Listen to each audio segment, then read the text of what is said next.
It's time. It's almost time. Is it 7 o'clock yet? It's 7 o'clock. There it is. 7 o'clock. It's time. Hi. Order 42. Rob. It's the show. How's it going, everybody? How's it going? Look, I mean, Ninjinzu coming in hot. Ninjinzu was first on the February 13th, 2024 show. Ninjinzu was first. Okay? Look, we can't change history. It's not possible. At least not yet. No, it's just not possible. It's not possible. Okay? So just calm down. Okay? Just everybody calm down. Look, y'all calm down in there. Okay? But anyway, we got Ricky in here. We got Shozama in here. We got Carbonite Dreams. We have Rachel. How's it going, everybody? Stop is the opposite of go. It is true. What did you want to stop, Shozama? What is it that you want to stop? Because, you know, it's an important thing. It's an important thing. No calm. No calm. Everybody chill out. Everybody chill. I don't know why I'm doing this like I'm Richard Nixon or something. I don't know. But look. Hi, Bucho. Hi. Everybody, look. Everybody say hi to Bucho. I will no be chill. I was first. Ricky, you were not first. Bucho was also not first. I commented when the stream actually started. Okay. Just joking and having a good time. Well, Shozama, you continue doing that because that's what we're here for. We're here for a good time. We're here for chilling. Cooking steaks for the boys? Ninjinzu? Really? Really? Where's our steaks? Okay. Look, you can't say something like that and just everybody just like, oh yeah, we just let that go. No, we need to see these steaks. So I'm thinking that in the food and stuff or whatever it is, whatever it's called in the Discord, you need to post pictures of your steaks. Okay. You just need to do that. Steaks and potatoes. It sounds pretty good. I will say, when it comes to food, there's some big news this last week. Some big news. I'm a little shocked. We got an air fryer. Yeah, an air fryer. We got one.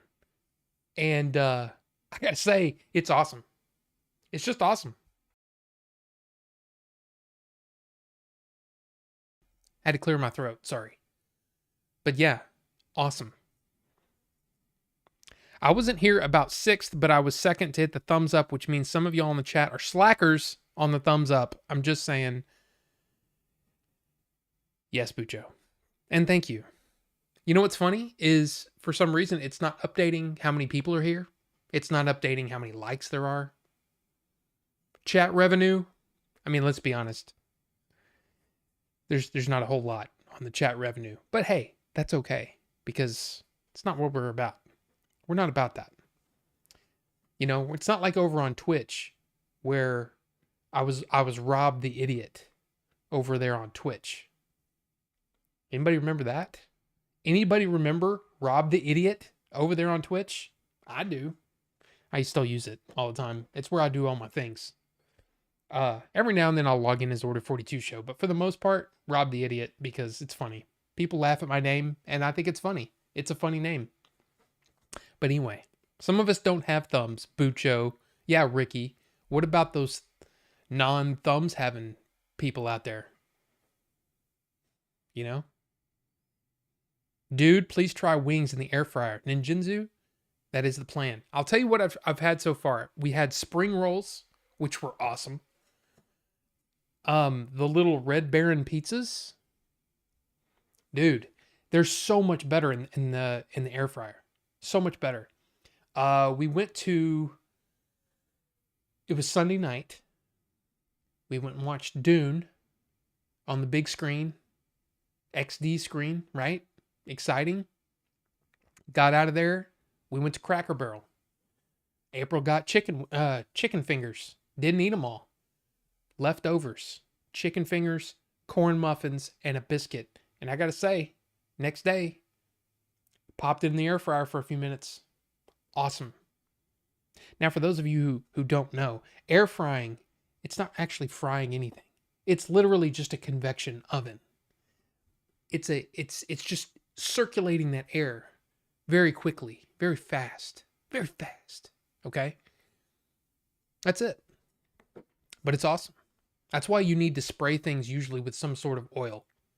Or if it's like the chicken wings, you don't have to do anything because they were fried. So all that air frying does is it just everything works. Dude, it's awesome. I'm so excited. It's just fun. It's fun. I like cooking, okay? What are you going to do? Okay? What are you going to do? I like cooking. I like to eat. Which is probably why I can't lose weight very fast. Anyway, Falcro. Welcome, Falcro. Good to see you. It's been a while. I mean, I kind of feel like every time I see your name, I kind of need to give you a look, but eating is such a blessing. It is a good. It is a good. Now look, we got a poll, an active poll to go on this little guy. Look at that. Look at that wick job. It's ready to go. Okay. In fact, let me see if it'll get real close. Okay, it won't really get real close where you can see the actual. These are alien coils. Awesome. And here's what's on in the vote. So if you don't vote today, you don't get to vote. Funky. Number 1, Snickerdoodle, vanilla, ice cream, cinnamon. Uncommon number 1. Uncommon number 2. Sweet mango, raspberries, tea, ice. Okay? Uncommon.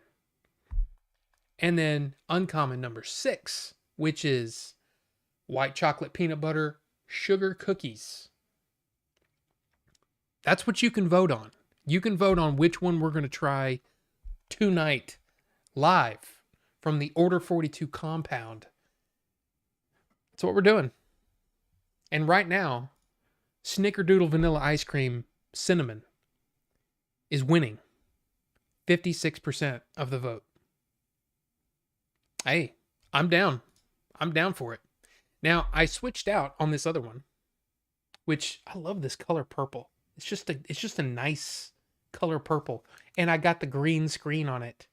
So it's kind of a jokery kind of thing. I kind of like it. It's kind of, yeah, it's nice. Anyway, in here, I got that hazelnut dulce de leche tobacco flavor in here. And I just put it in this tank today to prep for the show. And I got to say, it's awesome. It's awesome in here. It's good. You go for number 1. Number 1, look, I bought the whole line. There were 6 flavors in the line. I bought the whole line. And all of them have been great so far. I've had, 3, 5, and 6? 3, 4, and 5. Yeah. So this is one of them. And then the other 2 are out there.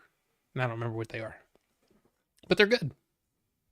Did I get them from space? No, I did not. But it is uncommon. And it's by Super Good and Grim Green. By the way, Super Good, you can buy in the UK. It's a UK company. UK liquid. And if you ask real nice, I might post where you can get them in the Discord. If you want. Just ask me in the Discord in the Vape Nation sub thing. Whatever group. If you're interested, I'll let you know. But I can't talk about it because I can't talk about it on stream because YouTube doesn't like vaping. So, yeah. They'll kick me off or claim the stream or something. I don't know. But anyway, what is going on with you guys? Did anybody watch this Superb Owl? I watched the last quarter, I think. It was actually kind of a fun. Well, the last quarter and overtime. Uh, and it's mainly because I went and watched Dune and then went to Cracker Barrel. So, hey, priorities. But look, it was a fun game. I mean, if you like football, it's fun. It's fun to watch a close game. I like watching those. But it's been years, literal years since I've watched that much football in like a span. You know what I mean? Like I mean, every now and then when we do you know, our little shows with the boys, you know, the podcasty things. Yeah, sometimes Jay will put it on and we'll sit there and watch it for a little bit in between little segments or whatever. And it's fine, but I don't really pay that much attention.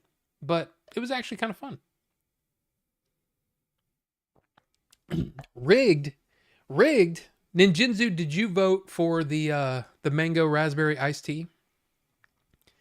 Because I'll be honest with you, because Bucho loves it when I'm honest. The other flavors that are in there right now, like I know one is the cucumber watermelon ice flavor, and then the other one is, I don't remember the other one, but it's good. They're both good. I never would have tried them. I probably would not just buy that flavor. Mango raspberry iced tea. Doesn't sound like something that I would be super interested in. But because it's Grim, I said, hey, let's do it. You voted for the vanilla? Hey. Every time you pick a fruity flavor, it loses.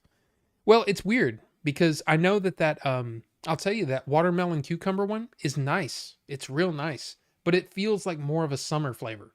And we're still kind of in the winter time. So usually like a lot of people, they like the more desserty kind of flavors in the wintertime, and then they go for the fruity or the icy flavors in the summertime. I don't think it matters. Good is good, That's how I look at it.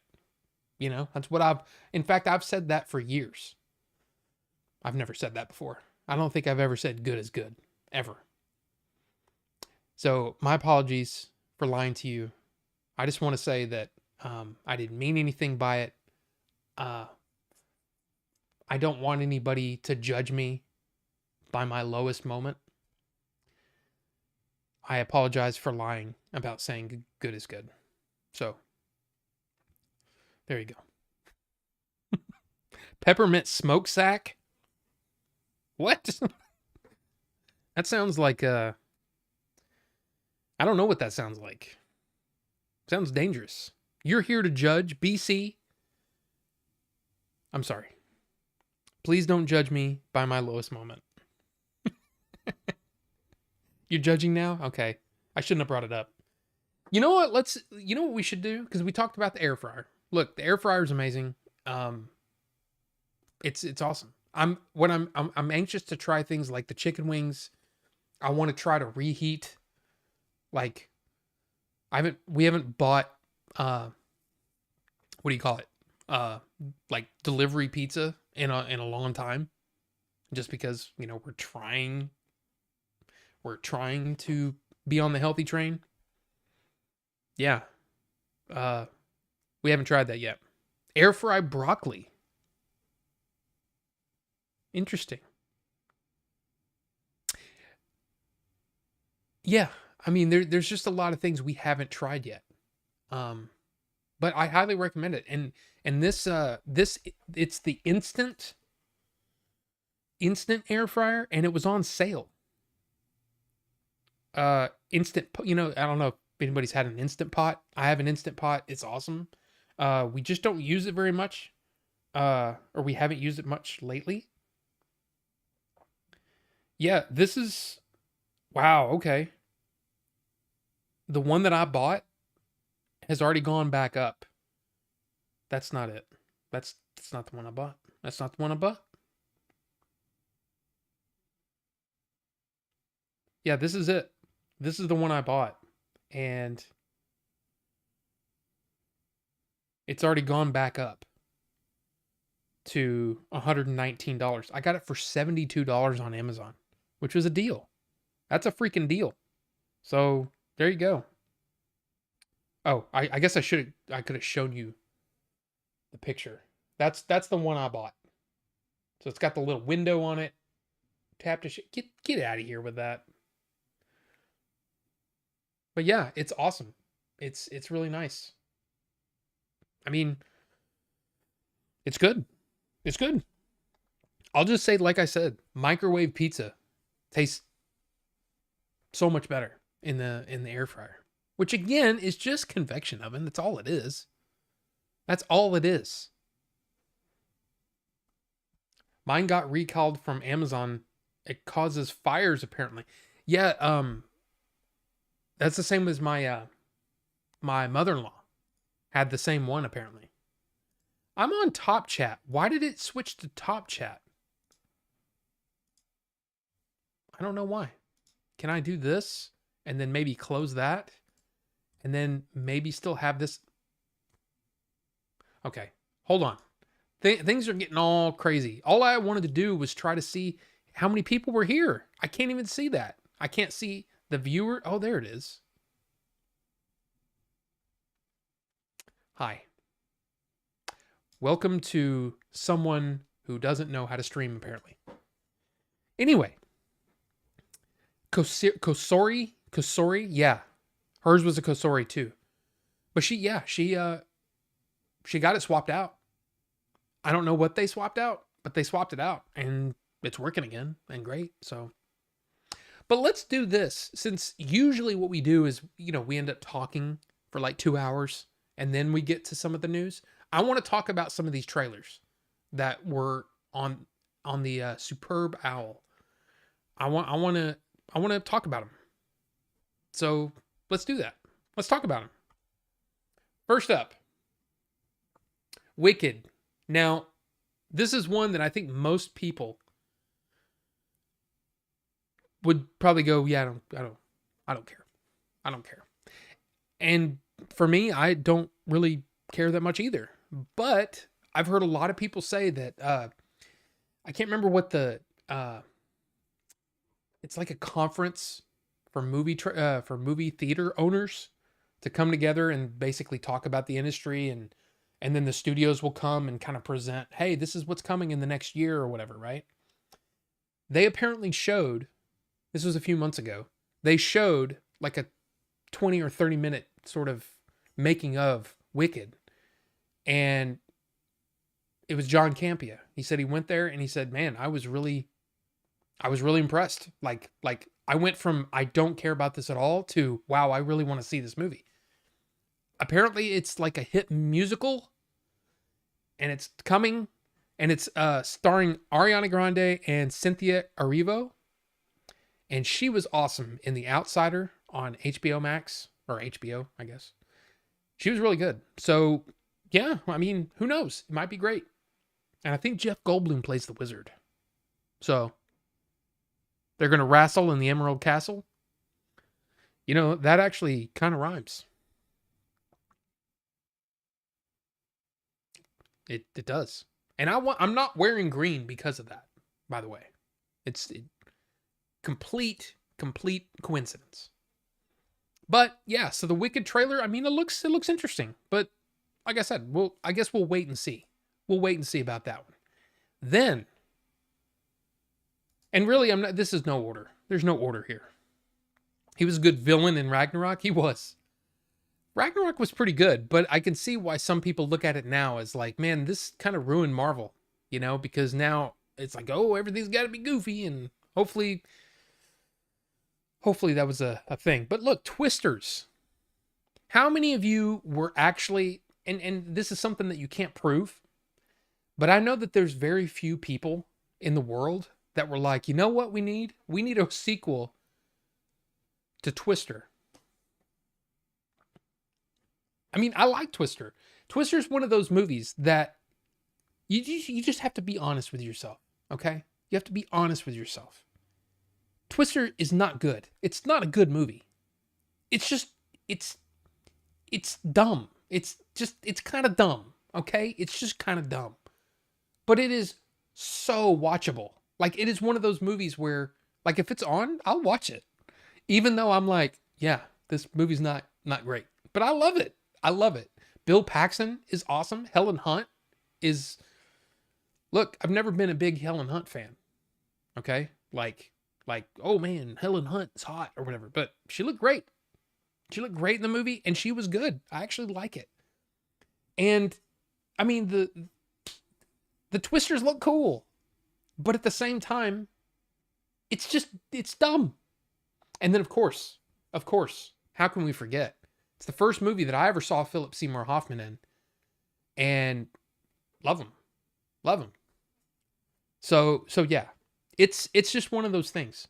So when I saw this trailer, I thought, this just looks like a remake.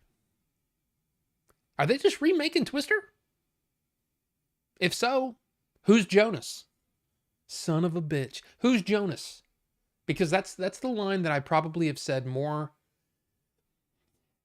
than just about any movie in that time period. I said Jonas, son of a bitch, so many times. It's the way Bill Paxton says it. You know, he looks over, Jonas, son of a bitch, all the time. I love that movie. It's ridiculous, but I love it. So yeah, I'm interested. And Glenn Powell is, dude, red hot right now. That dude can seemingly do no wrong. He's in this silly romantic comedy that is just destroying the box office. Worldwide, it's doing great. It's bringing in, I mean, I don't know what the what do you call it? I don't know what it's on, but it's crazy. You'd rather watch Texas Twister? You mean Christmas Twister? Or F6 Twister? That movie sucks, by the way. But anyway. But yeah. Glenn Powell, man. Red hot. So yeah. We'll see. We'll see if it's any good. And then, of course, there was Kingdom of the Planet of the Apes. This is one of those where I was never a big Planet of the Apes guy. You know, it came out, 10, 15 years before I was born. I'm talking about the original. Oh, wait, no, that's not right. It came out in 68? Is that when it came out? I don't know when it came out. I don't know. I've never seen it. I've never seen any of the original Planet of the Apes. They were on TV a lot, and I was just like, this is just, I don't know. I never watched them. But I watched the one in 2001, the Tim Burton one. Didn't like it. Thought it was terrible. Even though I thought the makeup was amazing, you know. Tim Roth is the head bad guy. Awesome. Just awesome. But I just didn't really care for the movie. But then Rise of the Planet of the Apes came out, and I'm like, man, this movie is good. That's just a good movie. And for some reason, I watched the second one. I don't remember it. And I never watched the third one, even though I own them. I kind of own them. I bought a digital thing. And we just haven't watched it yet. But yeah, this looks awesome. I don't know. I think it looks great. And I don't know. I don't know if it's going to be any good, but it sure looks good. At least to me. So, yeah. What are you guys thinking? Let's see, wait a minute. It was a VHS repeat. Wait a minute.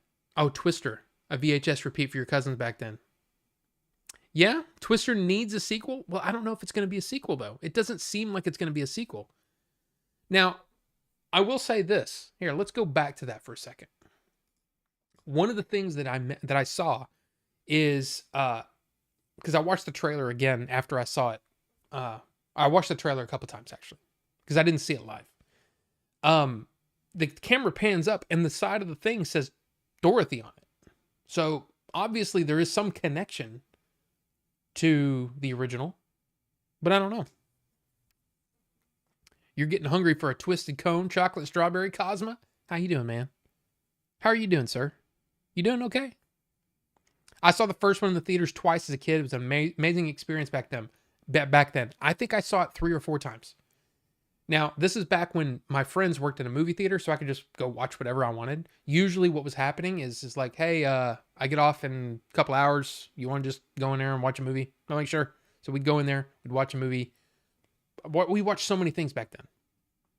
Should have been called Twisted and had music from Twisted Insane. Not sure. Not sure about that. I don't know. A summer popcorn disaster flick, and we need another one. Twisty fries, curly fries. Ooh. Yeah. There's an actual trailer for Texas Twister. It's such a bad movie. Such a bad movie. You like the Marky Mark one and the original. Okay. Damn Dirty Apes. Yeah. And it's actually recently they were on sale digitally for like $5 a piece. And I almost just went ahead and bought them all. The original ones. Because I mean that would have been $25 for 5 movies. I don't know. And then I almost bought that. I mean, I don't know if you saw I put it on Discord, I think. But it's like there's the Shaw Brothers classics. Even though like I have Shaw Scope, the Shaw Scope volumes 1 and 2 from Arrow. Those are pretty great. Really well done. But these Shaw Brothers classics are other movies. And there's like 11 or 12 in each one. And they're like $120 something a piece. But Target was having that sale. I think it's still going on for a couple of days. Where it's buy one, get one half off. So it would have been almost like if I bought all 4. It would have been kind of like getting one free. But that's like $450. Can't do that. So, yeah. Rufus. How's it going, Rufus? What are we talking about? TL Edits, welcome. We're talking about the trailers that came out during the Superb Owl, the big game, Super Bowl. Anyway, another experience to be had, like you were saying in your movie reviews. Yes. Yes. You're back from getting milk. Calum. Wow, you've been gone for months, man. How's it going? It's good to see you. It's good to see you, Calum. That's been a while. That's been a while, man. Shouldn't it be called Planet of the Apes Kingdom to avoid the 2 of the S's? Kingdom of the Planet of the Apes. Kingdom Planet Apes. I don't know. But I get what you're saying. I didn't actually notice that until you said it. But then again, there was Rise of the Planet of the Apes, there was Dawn of the Planet of the Apes, and then War of the Planet of the Apes, right? So I don't know. I get what you're saying, though. Hope you're doing well. Hope everyone in chat is doing well, too, Calum. I think we're doing okay. But then, look. The one that everybody... I think most people were kind of waiting for this one. We got it. We got the Deadpool 3 trailer, or Deadpool and Wolverine. I gotta say, I am excited. I'm not just excited about the movie. I'm excited about the marketing. Because, back and forth, Hugh Jackman, Ryan Reynolds, they're going to be doing their thing. And it was awesome. In fact, I mean, it kind of already started. Because I loved that minutes after the trailer premiered, Hugh Jackman went on Twitter or X and said, fixed it, and said, Wolverine, an asshole. Look, I love it. I think it's hilarious. And yeah, I think this is going to be fun. It's going to be a fun trip. So yeah. And also, fan-made posters have already happened. And this one, I got to say, I really like it. I just think it's cool. It's just cool. So yeah, it's going to be interesting. And of course, there's the TVA involved, which if you've been watching Loki, you know about the TVA. And yeah, I'm just excited. I'm excited for movies to do the thing, man, because so far this year, movies have been...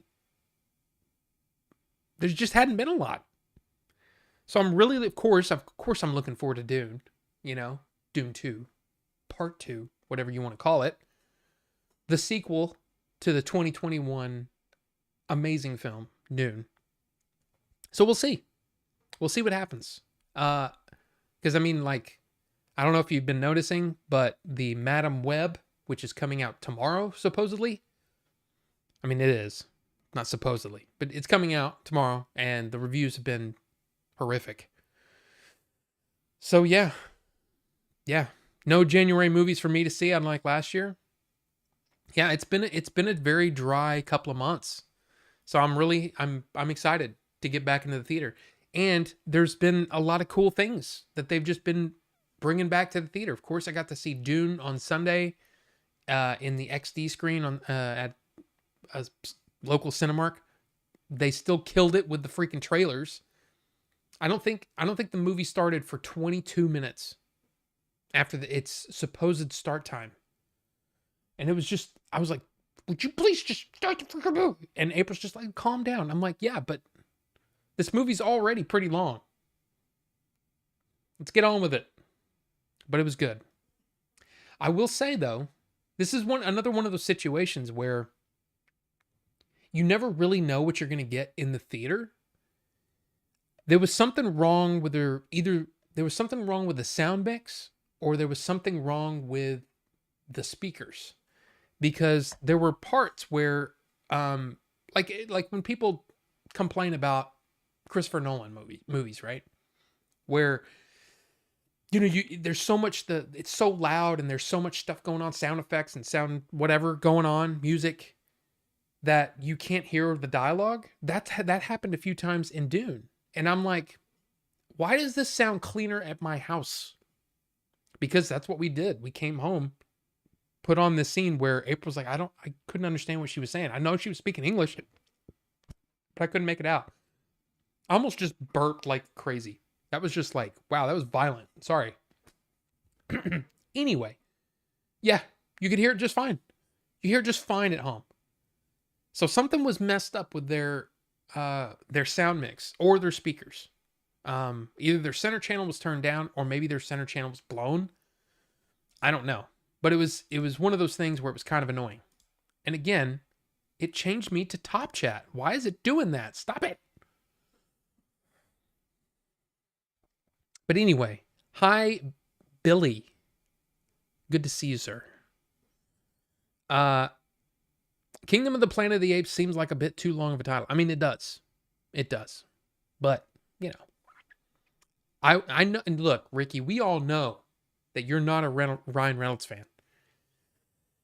But look, it's probably going to be pretty entertaining. So, yeah. I think it's cool. Wonder how many posters took actual skill to make instead of lame AI art. I mean, lately I haven't seen a lot of what I would consider to be AI art. I think that one post, the fan made poster, I mean, this could be AI. But it reminds me of, I don't know. I really like the way this looks. I mean, you've got the TVA thing going on. It's just cool. I really like this fan-made poster. I think it's pretty genius. And I also like, I don't know if you noticed this, I didn't notice it until the second time I watched the trailer, that the 20th Century Fox logo is just like that, kind of in the background as Deadpool's fighting and stuff. It's just like, this is going to be really interesting to see how they make that transition over to Marvel. I think it's going to be fun. And it is going to be sort of a retcon movie, I'm sure. I haven't watched the MCU in a long time. I won't know what's going on in Deadpool 3. I don't think it'll matter. Because one of the things that the MCU used to do is they used to give you just enough information that if you hadn't seen like the previous two movies, you'd still like know what was going on. It was easy to follow. They've kind of gotten away from that. And even though I like just kind of getting on with it for a sequel, it kind of sucks when, you have homework before you watch the movie. right? So I don't think they're I think they're going to do a really good job of catching people up on what's going on, especially those people that haven't watched Loki. And I've said this many times that I think Loki is probably the best MCU since the Avengers, the since Endgame. I think it's really, really well done. Season 1 and season 2 together are an amazing piece of storytelling, in my opinion. But a lot of people just kind of checked out. And they've kind of checked out of a lot of different IPs, right? Star Wars and Marvel and all that stuff. They're just kind of like, I'm done. I'm done. I don't care. And I get it. I understand. You know, especially when there's, a couple of lackluster movies in there. I totally get it. But I'm just saying, Loki's pretty awesome. So, there you go. It may get the Valentine's date night bump, Madam Web. I don't know, man. I mean, just the word of mouth has just been terrible. Every review that I've seen, because let's see, Jeremy Johns put out one, Dan Morell put out one, and both of them were pretty bad. like there's nothing. I think Jeremy Johns gave it a dog shit, and Dan Morell said, I think he said skip it, basically. Just don't worry about it. So it's just a thing, It's the way it is. Saw one Loki episode and I was bored out. Well, see, that's the thing. TL, the Loki is definitely one of those that the first maybe 1 or 2 episodes, you're going to be kind of like, okay, should I know what's going on? But then things start to really come together. And again, the way that I love the second season so much, and then, like I said, went back and watched the first season, at least a few episodes, and was like, man, this is really well done. This is super well done for a show that was shot on the volume, that wasn't shot on location, that a lot of stuff was shot on the volume. It looks great. And it's a good story. So I don't know. I mean, I don't blame you, but it's good. Yeah. The end of season 2, man. Oof. MCU just has bad lore overall anyway. I'm not ready for more. I mean, I can understand that. Shozama says, from our weekend D&D group, the new Dune movies, only 2 of the people were excited for the new one. Everyone else said boring. They fell asleep and will skip the new one. Doesn't look good. Just one focus group, though. Well, there has already been some talk about that. I didn't have it planned, but let's see. Where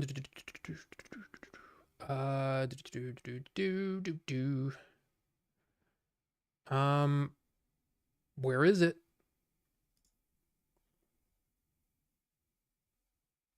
Close that.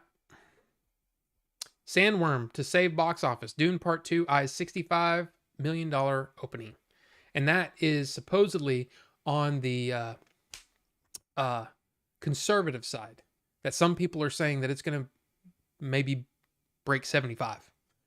Which, considering that this weekend, the number 1 movie in America was Argyle, and it made less than $7 million, that's a good thing. I mean, it's a good thing for movies. You know what I mean? It's a good thing for movies and movie theaters. But we'll see. Now, look, I'll tell you this. April and I went and watched Dune. It was her first time seeing it. It was my first time seeing it in a theater. And I was just swept away. I love the movie, right? I love the movie. But I could feel the length. And I could feel that there were some parts that were a little slow. You know what I mean? So I remember looking over and April just was watching it. And after it, she was just like, man, that was slow. It was just really slow. But granted, there are a lot of movies like that, for example, 2001. I love 2001. I think it's great. I think it's a fantastic movie.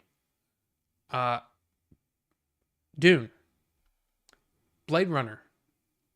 Avatar. Those are movies that there are a lot of people that say it's slow. It's just a slow movie. It's too long. It's too slow or whatever. But all of those movies have one thing in common. And that is like, it's almost intentionally slow to let you just kind of soak in the atmosphere and soak in the setting and the world and the music and the sound and all that kind of stuff, right? I totally get it. When you say that there's people that thought it was boring or fell asleep, I get it. I totally get it. It's just not for everybody. But for those of us that it is, for us, we love it. And also, Dune, when it came to Academy Award season, it brought home the most Academy Awards for that year. So a lot of people like it, but we'll see. We'll see what happens. I mean, I already have my tickets. I'm going to go see it. So it comes out. Does it come out the 1st? I'm seeing it on the 25th. I'm seeing it almost a week early. So I'm really excited about that. So not this coming Sunday, but the next Sunday, going to see it in IMAX. I'm excited. And if it's good, I might go watch it again. So, because I love it.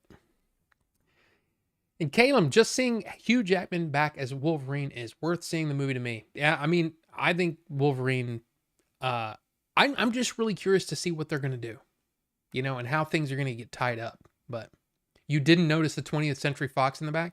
Yeah. If you watch the trailer again, it's the part where he's doing the stuff where he's like catching the clips in the air, right? A lot of those kind of the camera turnaround, you can see it's like the logo has fallen off and it's kind of in the back. It's kind of cool. Kind of a new thing. Very meta, you know? Deadpool and Wolverine had best response from all 8 movie most will skip since haven't kept up from the group. And I understand that too. But like Deadpool, man, it broke records. Most viewed trailer of all time. 365 million views in 24 hours. That is nuts. That's nuts.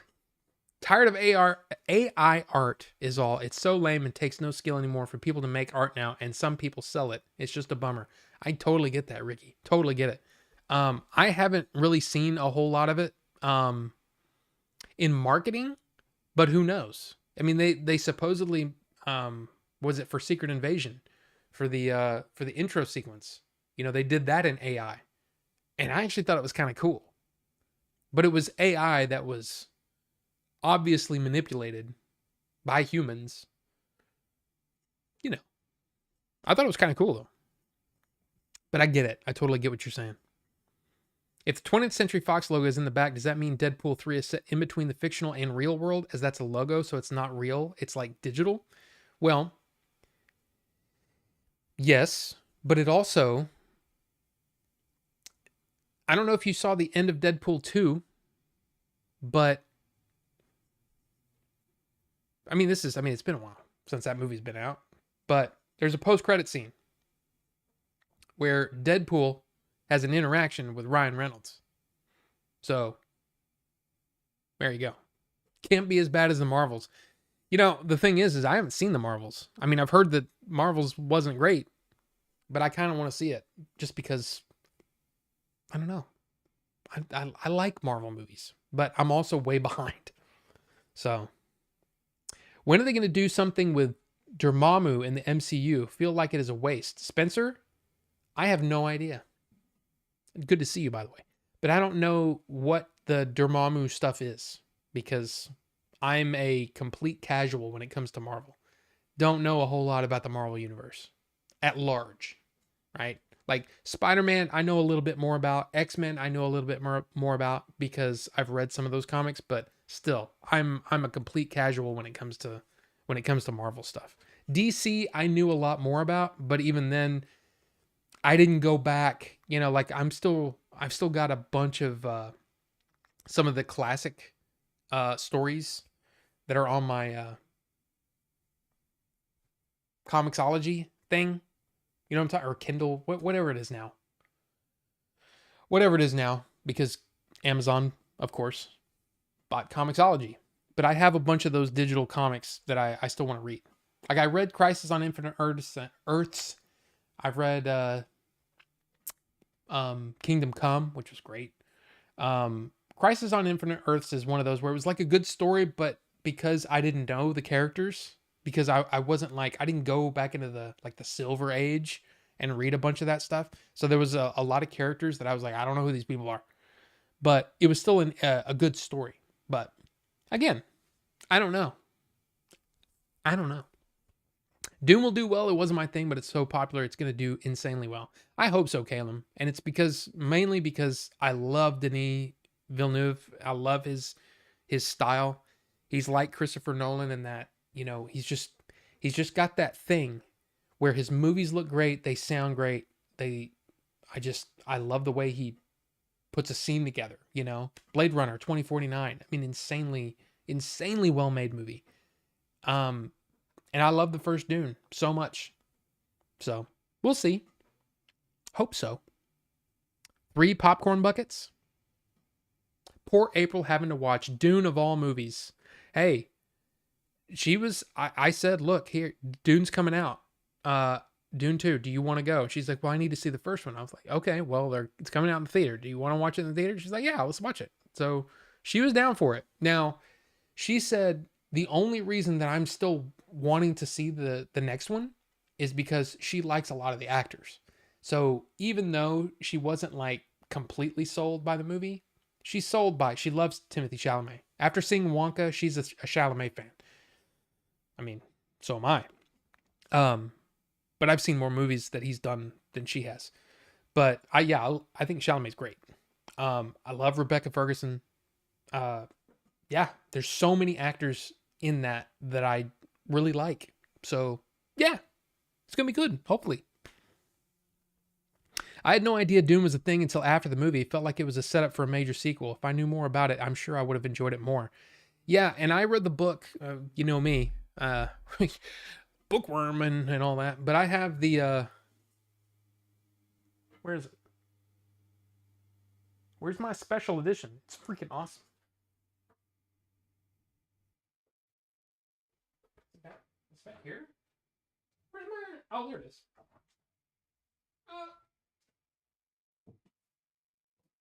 I bought the special edition Dune book, which is super cool, with the blue.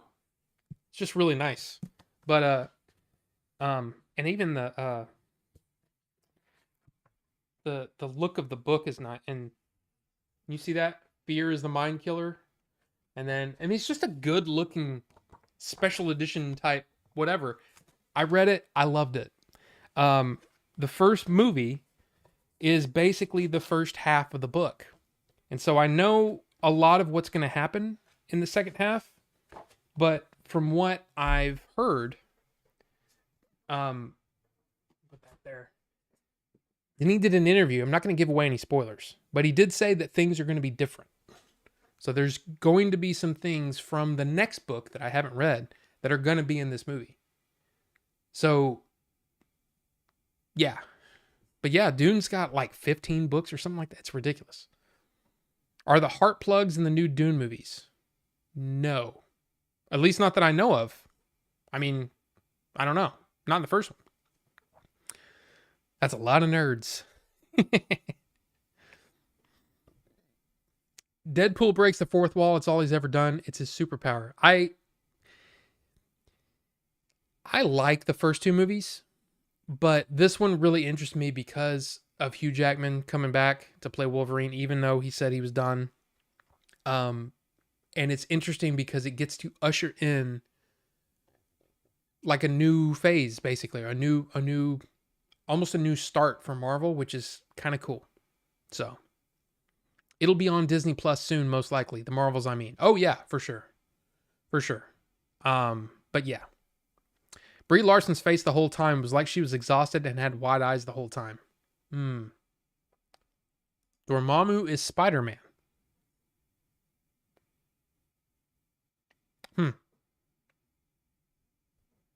I don't know what that means. Now, No Way Home makes sense. Those Marvel hardback omnibuses are nice but expensive. The only Marvel omnibus I have is the Ewoks one. Yeah, that's the cool thing about, and again, to me, it's just like buying digital copies of movies, right? You never know when things just might not be available anymore, possibly. but I bought on a sale, I bought all of the Star Wars omnibuses from Marvel, the old omnibuses. All of them were on sale for like $2.99 a piece. So you're talking like I spent like $36 and got all of them. That's probably not true. It's probably more than that. But I bought all of them. So yeah, that's another thing that I want to do is eventually I want to go through all those. I mean, they're legend stories now, but I guarantee you there's some good stuff in there. Guarantee you. So all the Knights of the Old Republic stuff is in there. I mean, yeah. So I'll probably read that Ewoks one eventually. Deadpool has a credit scene, so Ryan Reynolds played a fictional character who was aware of the real world, and then he found Ryan Reynolds. You got to be higher than Snoop Dogg to understand this. Yeah, but it's just meant to be fun, and that's that it's actually interesting that you bring that up because Christopher Nolan said something recently that really got me thinking. So this is what he said, and this is part of what I did a video yesterday, basically on what's the perfect movie, but it was also like, how do we look at movies and what do we take from movies and what's the whole point?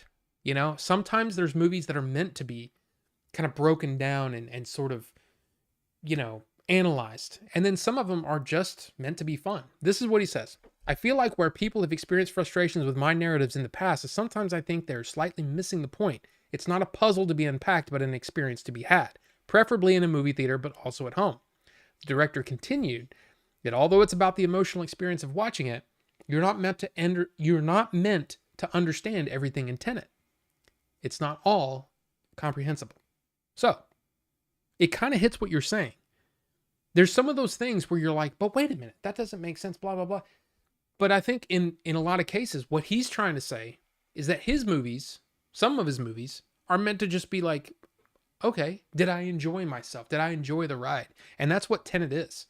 And again, I might be putting words in his mouth, but it seems like what he's saying there is Tenet is just meant to be enjoyed. Don't try to figure out all the stuff. Just, did you enjoy the experience of going through it? Were you amazed by the effects work and the amazing stunt work in that movie? I mean, I enjoyed it. I don't understand it all, but I enjoyed it. But I think it's one of those things where when they're doing stuff like this, like again, when Deadpool runs across Ryan Reynolds, the actor, the actual person, it's just meant to be like, hey, this is just a fun thing we're doing. And we're just messing with stuff.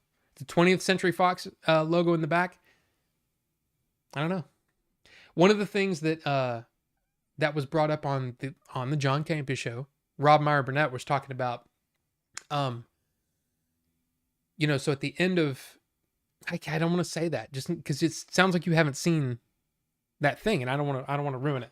But he basically said, what if because of this, Hugh Jackman ends up being in the movie too, like the actor. So I don't know. It could be one of those things where they're definitely playing with the fact that Fox was bought by Disney and that Deadpool was a Fox property, and the Mutants, Wolverine they were all Fox movies, and now they're in Disney. So they're playing with all of this stuff, and I hope they just have fun with it. So, which Wonka movie is that a prequel to? Is it Charlie and the Chocolate Factory or Willy Wonka and the Chocolate Factory? Okay, so Willy Wonka and the Chocolate Factory, the original, like we're talking about Gene Wilder, right? That one is basically an adaptation of the Roald Dahl story, but they took a lot of liberties back in the early 70s when they made that movie. Charlie and the Chocolate Factory with Johnny Depp is actually closer to the Roald Dahl story, but it wasn't as accepted and whatever. The Wonka movie with Timothée Chalamet that came out around Christmas time last year, that one is a sort of a prequel to the original Gene Wilder thing. So it's almost like he's playing a young Gene Wilder. I don't think he got there, but I found that movie just enchanting and fun. It was just a fun movie. So I liked it. I liked it a lot. I thought it was good. I'm buying it. 4K. Absolutely. That's definitely one I'd buy because it's something that April likes too, and it's something that we can watch together, and that's awesome. When I saw the 16-bit Dune games after a search, I said I missed out hardcore. See, I never played any of those. I'll stick to Middle Earth. I don't need to be high to understand the lore. Got to hit the Hobbit pipe before though. Hey, I mean, there's especially when you get into the histories. Holy crap, man! I'm reading Morgoth's Ring right now, which is this one right here. So it's talking about all of the different versions of the Silmarillion before the Silmarillion came out in 1977. There's so many changes and there's so many like different ways the story was told, and it's actually, this is actually one of the harder ones to get through so far. And I've been reading it for a couple of weeks, and I find myself, my mind just wandering because I'm just like, this is like, I feel like I've read the same paragraph 12 times. But that's the history of Middle Earth. It's more studious than it is just, it's not a narrative, it's not like, act 1, act 2, act 3, kind of story. It's literally the writing and the crafting. Oh, and he went back and he changed this part. And here's how the maps were changed. And it's just like, it's a lot. But I'm focused. I'm going to finish the history of Middle Earth and then move on to other things. So, there you go. Like the same franchise, sorry. Not sure what you mean, Rufus. You'll like Ewoks, I think. It's very fantasy-like. Definitely inspirations from things like Dungeons and Dragons and The Hobbit. Again, I know I own it, Kalen, because I own all of them. I did not say, oh, I think I'll read this one. No, I said, screw it. I'm buying them all, and I'm going to read them all. Eventually. I once saw Tenet broken down into 3 GBA carts. Wolf Den killed that video. Didn't see that one. In the same interview, Nolan enjoys and recommends to watch the Fast and Furious movies. Yes, he does. He loves those movies. Loves those movies. Hey, Leon, how's it going? But yeah, absolutely. And I don't know. I can look at that, and him nerding out about Fast and Furious made me appreciate him a little more, because he's not just like this stuffy guy that's making these movies or whatever. No, he just likes movies. And I think that's awesome. I don't care for Fast and Furious, but I'm glad the people that love Fast and Furious, I'm glad you do. I'm glad you love it. And I hope the next one, hits those buttons. You know what I'm saying? Hits those buttons like beep. You know what I mean? Like beep. You know what I mean? Yeah. I hope it's like that for you.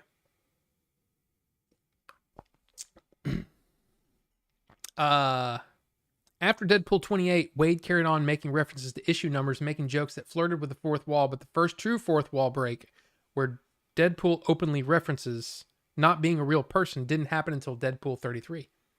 See, Rufus obviously knows more about Deadpool than I do. Is it like Charlie and the Great Glass Elevator then? No, it's not a sequel. Leon.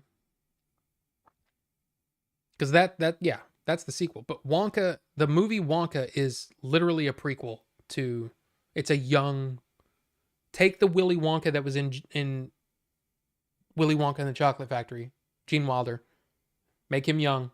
It's his first coming to town. I found it enchanting, and yeah, I loved it. It's goofy. It's definitely goofy, and it's a weird thing because it's very childlike, but there's a lot of adult, not like dirty humor, but like adult humor that like a lot of these jokes would just go over kids' heads. But I just really enjoyed it. I just thought it was a great movie. I mean, that's what we want, right? We just want to be like me. And making that video yesterday just kind of made me realize that it doesn't all have to be explained. It doesn't all have to be this thing where I have to put all these movies in a box. If I enjoyed it and I enjoyed watching it, that's really all that's important, right? And I think that's what Nolan's trying to say. Like Tenet, I almost felt, I remember when I did the review of it, I felt weird because I was like, I can't really justify why I like it. I just do. I think that's enough sometimes. And I mean, I get it. I get it when people don't like that kind of stuff. You know? It's the same with me and my, for the most part, not all of them, but for the most part, I'm not a big horror movie fan. And it's because a lot of horror movies are the same. They have the same beats. And it's kind of like, I don't know. A lot of horror movies that people just are like, oh man, this movie was awesome. And I'm like, I didn't like it. That's fine though.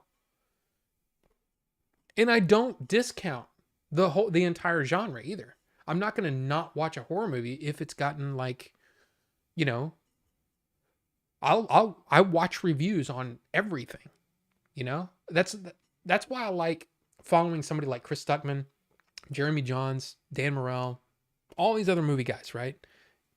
I like hearing why they like a movie or why they don't like a movie. And not only does it help me understand where they're coming from, because I think that's important. When someone's doing a review, you need to know that, hey, this guy has the same sort of mindset that I do when it comes to movies. So I can trust what he's telling me or they're telling me, you know? I can't remember what was the show. It was at the movies, but I can't remember their names. They might still be posting on RogerEbert.com. But it was a man and a woman, and they both had drastically different like takes on different movies when it was still on. I don't even think it's still on anymore. But I really enjoyed it because either he would be way off base and she would be like right on as like what I thought, or it would be the other way around. And I really enjoyed that dynamic. Siskel and Ebert, I mostly agree with a lot of the things they say, but there's been plenty of times too, though, when I look up a movie that, you know, from back in the day, I look up Roger Ebert's review and I'm like, whoa, dude, you're way off base on that. You missed it. You missed the point of that movie. Were you tired that day and you just didn't get it? What's the deal? It's also the thing that I've talked about a lot of times. I know I'm just talking, but trust me, it's the disconnect point. I don't know if there's a name for it, but I just call it the disconnect point. It's that point in the movie where you check out, where you start to think about other things, where your mind wanders because the movie's not locking you in. The movie something has happened that's completely taken you, the spell has been broken, right?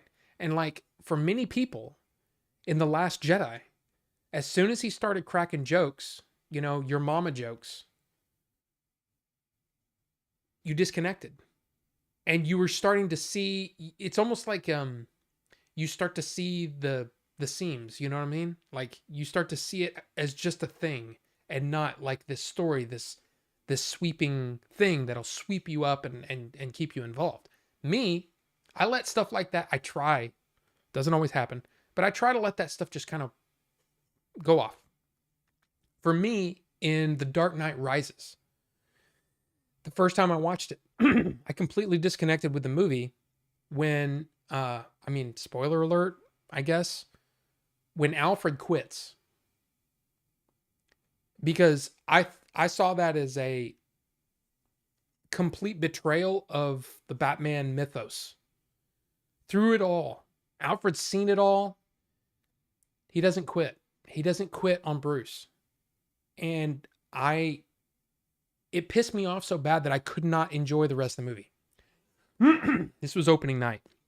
And I remember thinking, wow, this looks really cool, but I'm really pissed off. And the whole time I'm just pissed off. So then a couple of days later, I go back and I'm like, okay, I know what happens. I'm just going to watch the movie and let the movie do its thing. And I loved it. And it was one of those things where I got in the way of the movie crafting that spell. And I don't know if everybody's like this, but that's what happens to me sometimes. And it's, to me, that disconnect point is different for everybody. But it can be that thing that can completely ruin a movie.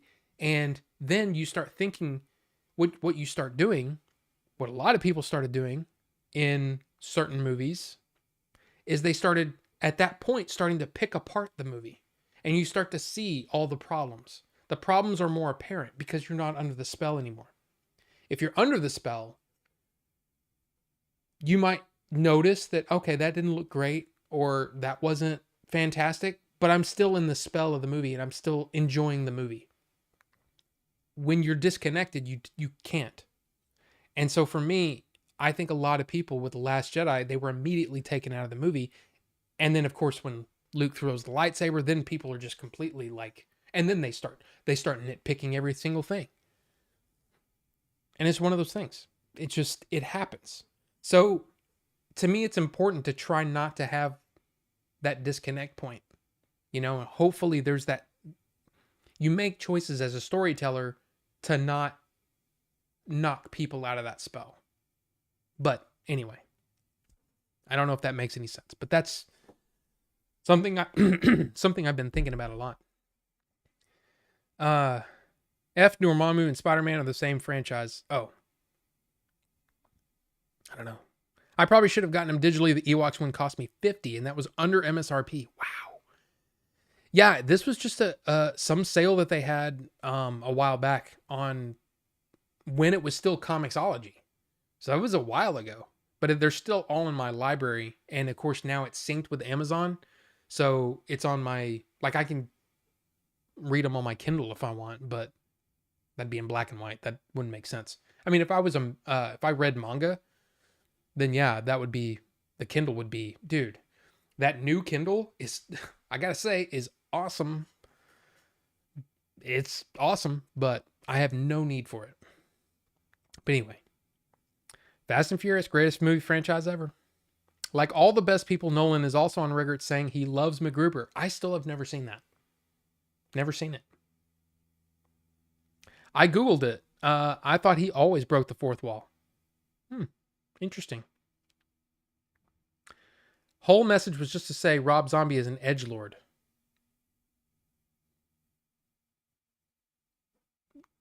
What's... Okay. I mean, did I say something about? I didn't. When the suspension of disbelief is gone. Yeah. You're a good audience for Tenet, at least partially, because as you often point out, you're more of a vibes movie watcher. Yeah, if the vibe hits me correctly, then yeah, I'm good. Alfred quits. Gee, thanks, Rob Wraith. How's it going? Good to see you. You've often said you're a just sit back and let it wash over me type of watcher. You also often say April is able to work out whodunit's mysteries ahead of you for a similar reason.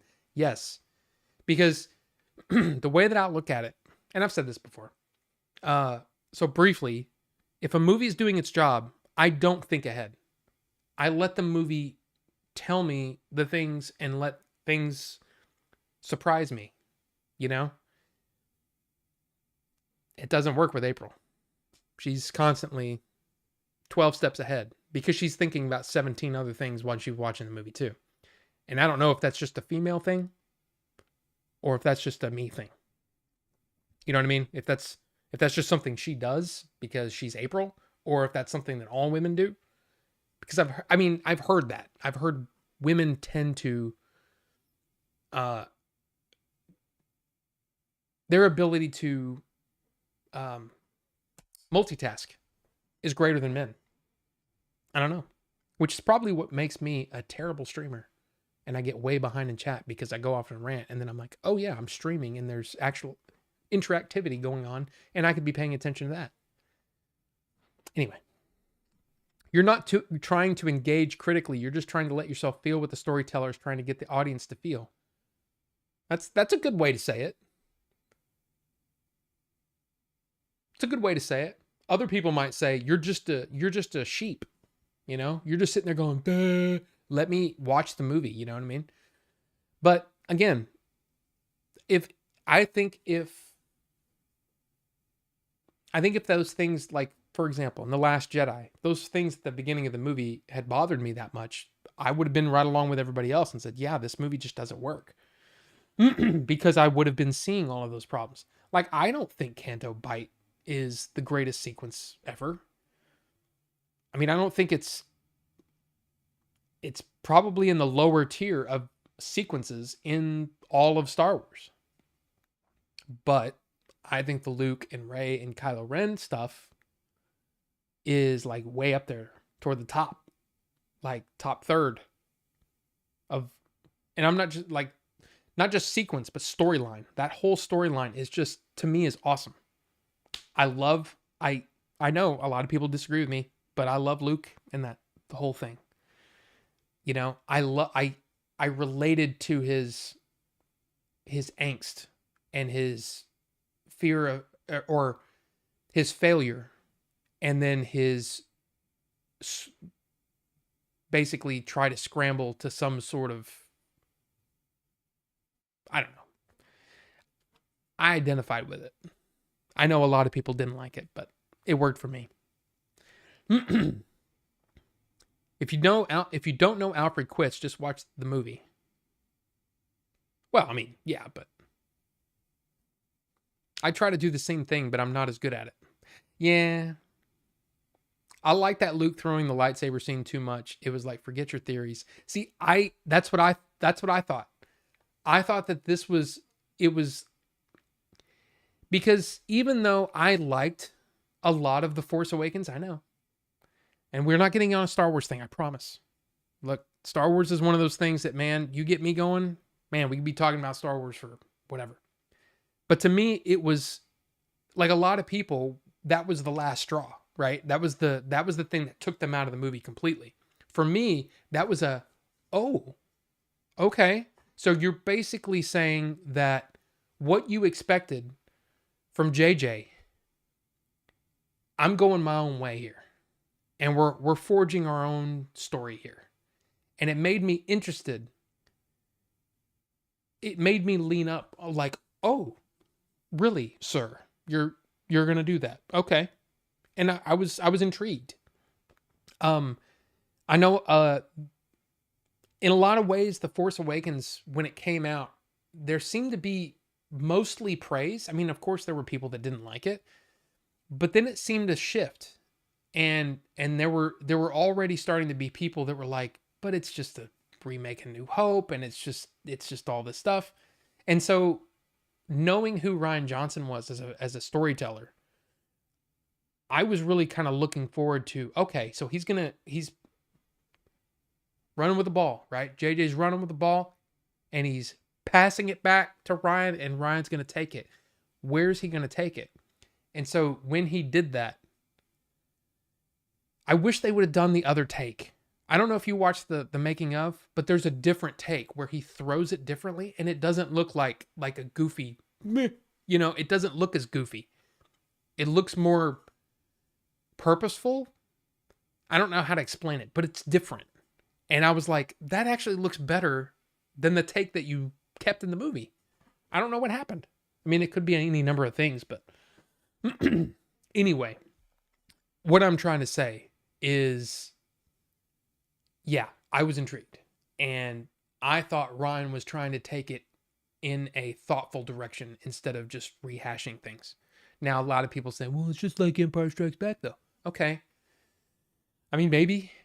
And then they took beats from Return of the Jedi. I mean, okay, I guess. But to me, like everybody, like a lot of people, and I'm not trying to cause any flack here, but a lot of people were like, at the end of that movie, they were left with nothing. Like, yeah, that gives the next filmmaker a blank slate. Do whatever you want. Take it in a new direction. And my hope was that, you know, and we talked about Empire Strikes Back, you know, a couple of weeks ago, reading this scathing, like, we're stopping the fan letter, the newsletter, because we think Empire Strikes Back is terrible and it takes away everything that was good about Star Wars and blah, blah, blah. And then Return of the Jedi came out. And it built on the themes and the ideas that were in Empire, and Return of the Jedi actually, I think Empire Strikes Back is a good movie, but Return of the Jedi, the story actually helps and supports Empire. Rise of Skywalker basically was like, you know, was like, okay, drop the Last Jedi. Oh, that's what they did with the Last Jedi. They just dropped it. And they went on their own thing. And it didn't work. So my hope was that the Rise of Skywalker, or the episode 9, would be a continuation of that story. but they threw it all away. And it's the whole thing is freaking just, it's just a disappointment, you know? It's just a disappointment. Oh, and by the way, 53% for Snickerdoodle vanilla ice cream. Mango raspberry iced tea at 29%. And way back in third place, white chocolate peanut butter sugar cookie, which apparently this might be Grimm's favorite. So, hey, if you haven't voted yet, you should vote. Because if you don't vote today, then you don't get to vote funky. There you go.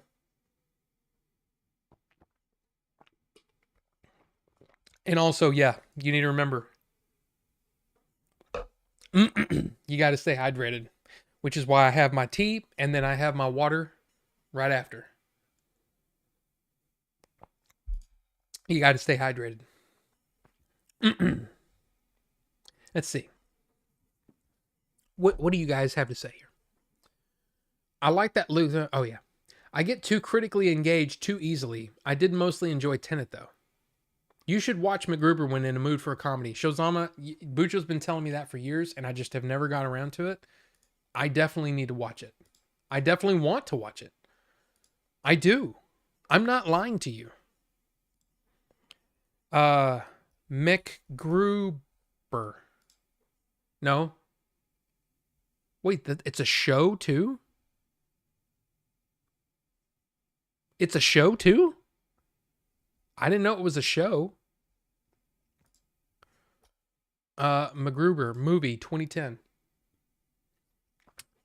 It's available to rent, not available to stream anywhere but DirecTV and Stars. Okay, well, I guess I need to rent it at some point. Wait, my message wasn't sent. Sad. No context for what I said. For why I said Rob Zombie is an edge. Well, that could have been my fault because for some reason it was on Top Chat. With that being said, he is. And yes, I'm going off topic. I do that. It's okay, Teal. It's okay. So do I. It's what we do here. And what happened? Oh, I think that's just April that can do that. I don't know. April has done things where, seriously, in the first 5 minutes of an episode of a TV show, she'll go, he did it. And she's right. And I'm like, how did you know that? She goes, well, I'm using the context clues and how they typically set things up in the show, but also I've seen that actor as a villain in another show. And I'm like, oh, well, okay. See, to me, that's the perfect reason to do a deflect, you know what I mean? A surprise where it's like, you know, they're the first person that they sit down and they question, and then they immediately prove their innocence, and then they're like, damn it, we gotta keep looking because that wasn't the guy, you know. And I don't know why all of a sudden the guy was a country guy, but there you go. There you go. If Luke had tossed the lightsaber the same way he did when confronting Palps in Return of the Jedi instead of the goofy slapstick toss over the shoulder, everyone would have loved it. TL wouldn't have loved it. Hi from Barat. Diogiri Yadav. I have probably butchered that, but hello. I'm sorry, but I was behind in the chat. But welcome. Good to see you. Yeah, I mean, I don't know if that would have worked any better, but JJ had set up his rejection of the Force, so it wasn't the rejection that was the surprise. It was the goofiness of the toss. Remember, the thing about Luke being an quitter didn't come from Ryan. It came from JJ. Absolutely true. The Snoke thing may have been a twist on what JJ set up, but the Luke being a quitter stuff was just continuing what JJ had set up in Force Awakens. I get you. Big Chungus Bear? What does that mean? What does that mean? But let's see, what else? Oh, I look, this is one of those things where I've been on kind of a journey to try to fix this record player. I think I mentioned that I had bought a new receiver when we bought this TV because it wouldn't, there were things that weren't going to work. So I bought a new receiver and it was like $500. It wasn't an expensive receiver. Like my previous one was like almost $1,000. So it was a cheaper receiver with less wattage. So I was kind of worried, but it's awesome. It does everything I need it to do. I noticed a couple of weeks ago that it actually has a phono input. So I can actually just which means that there should be some manner of amplifier in that receiver. So that means I can hook this up to it directly with no separate amplifier. I was excited. I wanted to try it. I did. It still sounded like, and I think I mentioned this, it sounded like there was like wax paper over the speaker.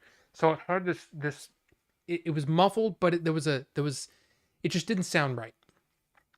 So in my research, I decided that I bought a replacement stylus because I think I mentioned that when my dad bought this, when he got it, I don't know how he got it, where he got it, but he said that the arm with the stylus was sitting on the platter, which probably meant that the stylus needed to be replaced, but he didn't do anything with it.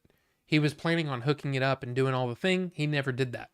So he just gave me this very, very nice vintage record player.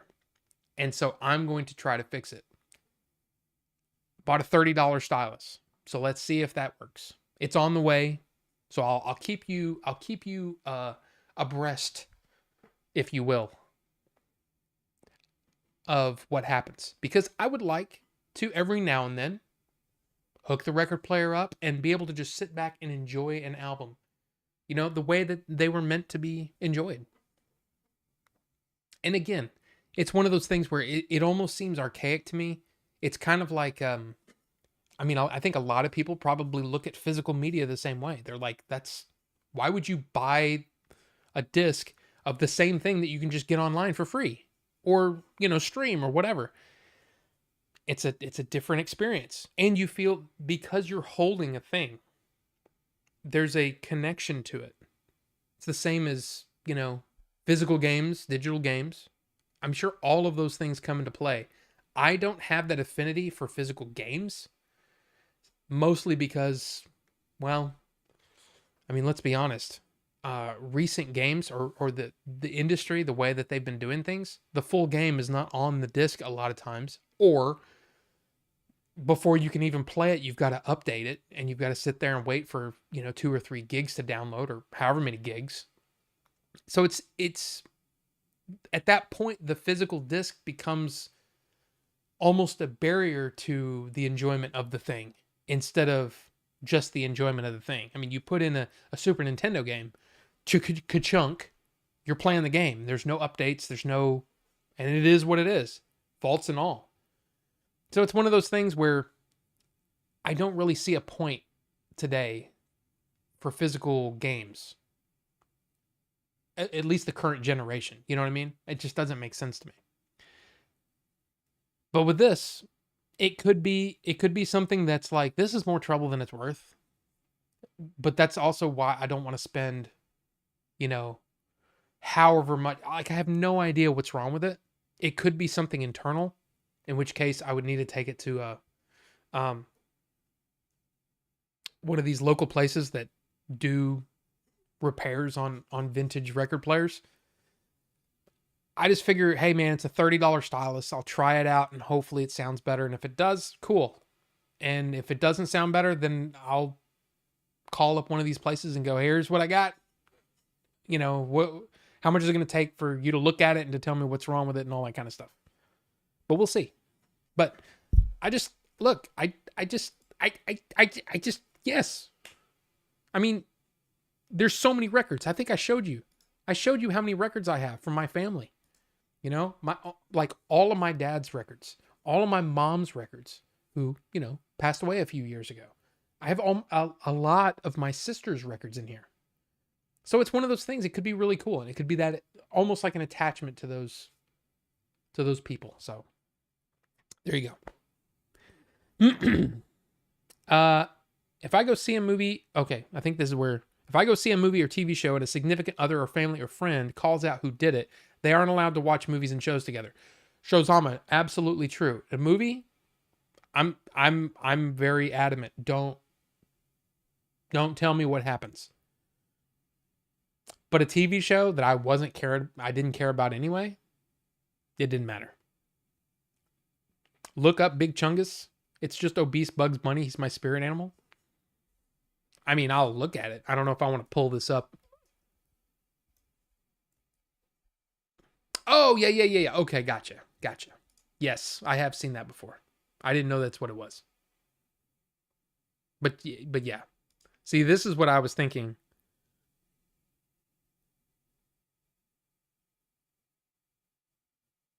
Okay. Yeah. I was expecting something else. You know. You know how it is. I don't think JJ directly set up for Luke to have quit during the Force Awakens. I don't know. Well, I mean, he kind of does. You know, Luke walked away from everything. I mean, when Han is telling uh, Rey and Finn what happened to Luke, that's what he says. I don't know. It's just obese Bugs Bunnies. Okay. Uh, I don't know why you complete. I don't know why you completely Indian movies. And if I remember, you were saying Hollywood producing similar kind of movies, and you want to explore something new. I am from India, but Indian name given to us by English, but we love to call our country Bharat.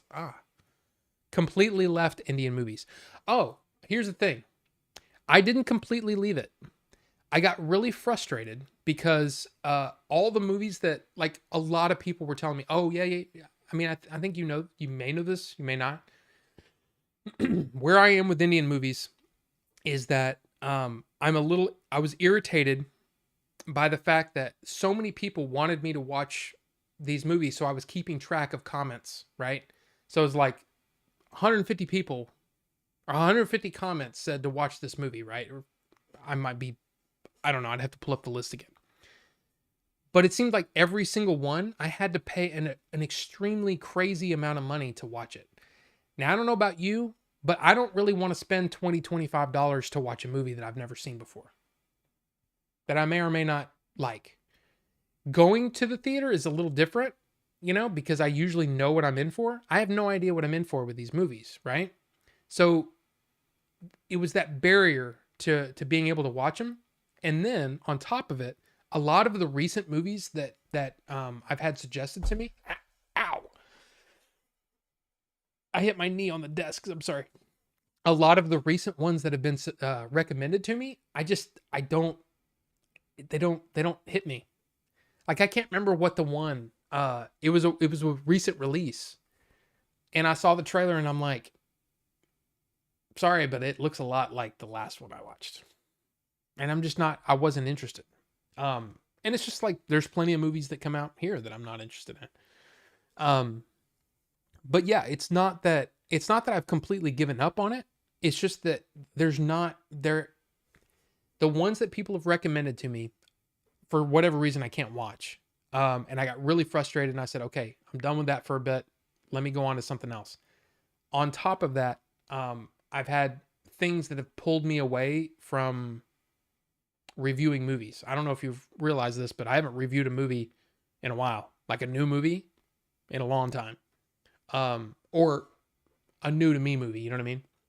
I mean, I've been reviewing stuff I own, because I think it's fun. But it's just kind of I've and this is one of those things that I don't want this to sound, I don't know how this is going to sound, but there's a lot of YouTube channels out there that chase the views by doing reviews of Indian movies. And if that's what they want to do, that's fine. To me, it was never about the views. It's never about the views. It's about learning about a culture. Learning about, getting almost like I said before, almost a new genre of movie that I can go watch, right? And that's what was interesting to me about watching some of these Indian movies. But then it got to a point where I felt like I was watching very similar themed, very, very similar feeling movies. And some of the new movies that I've seen the trailers of, they don't hit me. I will say that the movie called Fighter, that looks like almost like an Indian version of Top Gun. I kind of want to watch it because it looks like a mixture of like a Top Gun, but then almost like a Rambo thing. Cause there's, like he's behind enemy lines or something. Um, that one looks interesting to me, but the I gotta say, man, the big what was it? I can't remember the name of it, but the big Gatling gun type stuff. I'm just like, I it's not for me. It's just not for me. And the thing is, um, in a lot of ways, and this is again, don't take this wrong, because there's nothing wrong with this. But Indian movies tend to focus on Indian people. Like, and I'm talking about the goal is to entertain Indian people. Kantara is a great example of that. A movie that only really works for people that are from that part of the country. You know, it seemed like most people that really enjoyed that movie were from that part of the country. And I can't remember the name of that area, but you know what I'm saying? And for me, the movie was like, yeah, it's fine. But then people were like yelling at me because I didn't get it, you know, and I'm like, that's like saying if you watched a Western that was set in Fort Worth, Texas, you know, back in the 1850s or whatever, and you didn't like it, and then I got mad at you because I thought you were like what don't you get? And I'm like, but it's made for people that understand what Fort Worth, Texas in 1850 was like, you know, or even just people from Texas. You know what I mean? And there are movies that broaden their range and try to appeal to multiple people. But then there's definitely movies that focus in. Like, for example, the movie Fanboys, right? Which is about, it is Fanboys, right? I might be getting the name wrong. I might be getting the name confused with another one. But it's basically about a guy who's like on his deathbed, and his friends are trying to get him to go see. He's really excited about the first Star Wars movie that's coming out, and they try to break into Lucasfilm or something like that. But that's a very, very, we're targeted to nerds and geeks and all that kind of stuff.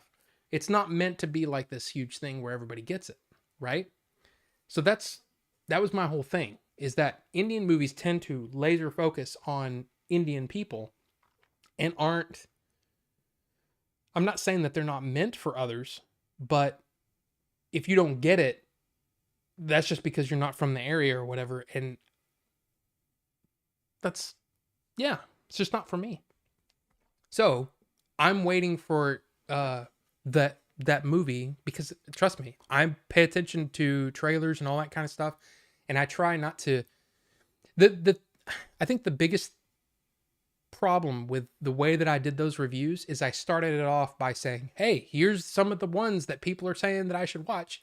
These are next on my list," which they were. But then it was like, I'm not paying $30 to watch a movie, or 20. I'm just not.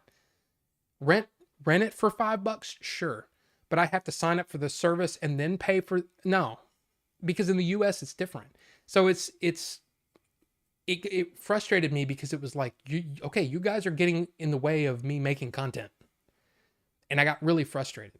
But I hope that answers your question. But the truth is, I want to watch more Indian films, but I want to watch more Indian films like God, I just went blank. It was one I watched on Netflix, and it was a historical story, and it was awesome, and I loved it. It was about a guy that like assassinated a guy. I can't remember the name of it, but anyway, the big blow him up, but shoot him up things. I'm tired of those movies here. You know what I mean? It's like I don't want to watch a lot of those movies here. So I don't know. It's nothing personal. I hope you understand that. But anyway, soon though, hopefully soon I'll be able to get back to watching some Indian films that I can really sink my teeth into. It's the same thing with martial arts films. Martial arts films, some of them, man, they just hit, and I love them and all that stuff. And then some of them completely leave me behind because I don't understand the Qing dynasty, You know what I mean? And I'm like, okay, I'm completely lost. Um, um, that recent movie that, oh God, what's his name? Donnie Yen. It's a Donnie Yen movie. I love Donnie Yen. Okay, I love his movies. But this last movie that he came out with, and it was something that he helped to make. I think he was like producing it and trying to get it off the ground and all that. Sakura or almost said Sanka, but that's a coffee from like the 70s. That's not the same thing. But anyway, that movie just completely left me behind because it wasn't explaining who some of these people were. And I'm like, am I supposed to did I miss something? Did I fall asleep? Who is this person and why is he all of a sudden out of nowhere so important? And it's because it's focused in on that area of people. It's not made for me. It's made for those people and it's meant to resonate with those people. And so yeah. Anyway, to my defense, sorry. I hope that answers your question. I completely understand if you feel like I've abandoned you. I did not abandon you. I got really frustrated, and then like a squirrel, I'm like, "Ooh, there's something over here," and I lose my focus. But soon, hopefully, there'll be a movie. Like I said, Fighter actually looks pretty interesting, but I don't know if you've heard, but had a death in the family recently, and I've been away. I haven't focused as much on this channel as I had been. I try to do the live streams, but there's been a lack of reviews on this channel, period. Anyway, to my defense, I just walked out of my work and left nothing behind. Did I really quit?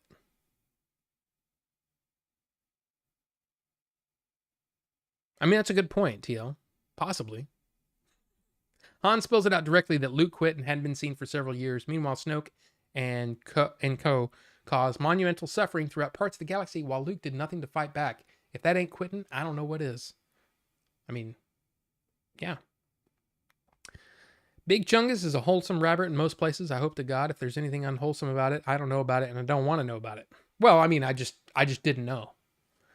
If I see big something, it makes me, okay, wait. You never know, what there is out there on the internet. So I was expecting, like Big Chungus, I don't know. Anyway, Luke didn't even come to save Han, even though we know he would have. He would have had he foreseen it, just like he did during Empire Strikes Back. Not sure how that makes sense unless he'd quit so hard that he'd cut himself off from the Force. I agree. Because I think in a lot of ways, I think Rian Johnson was trying to make sense out of what was set up. But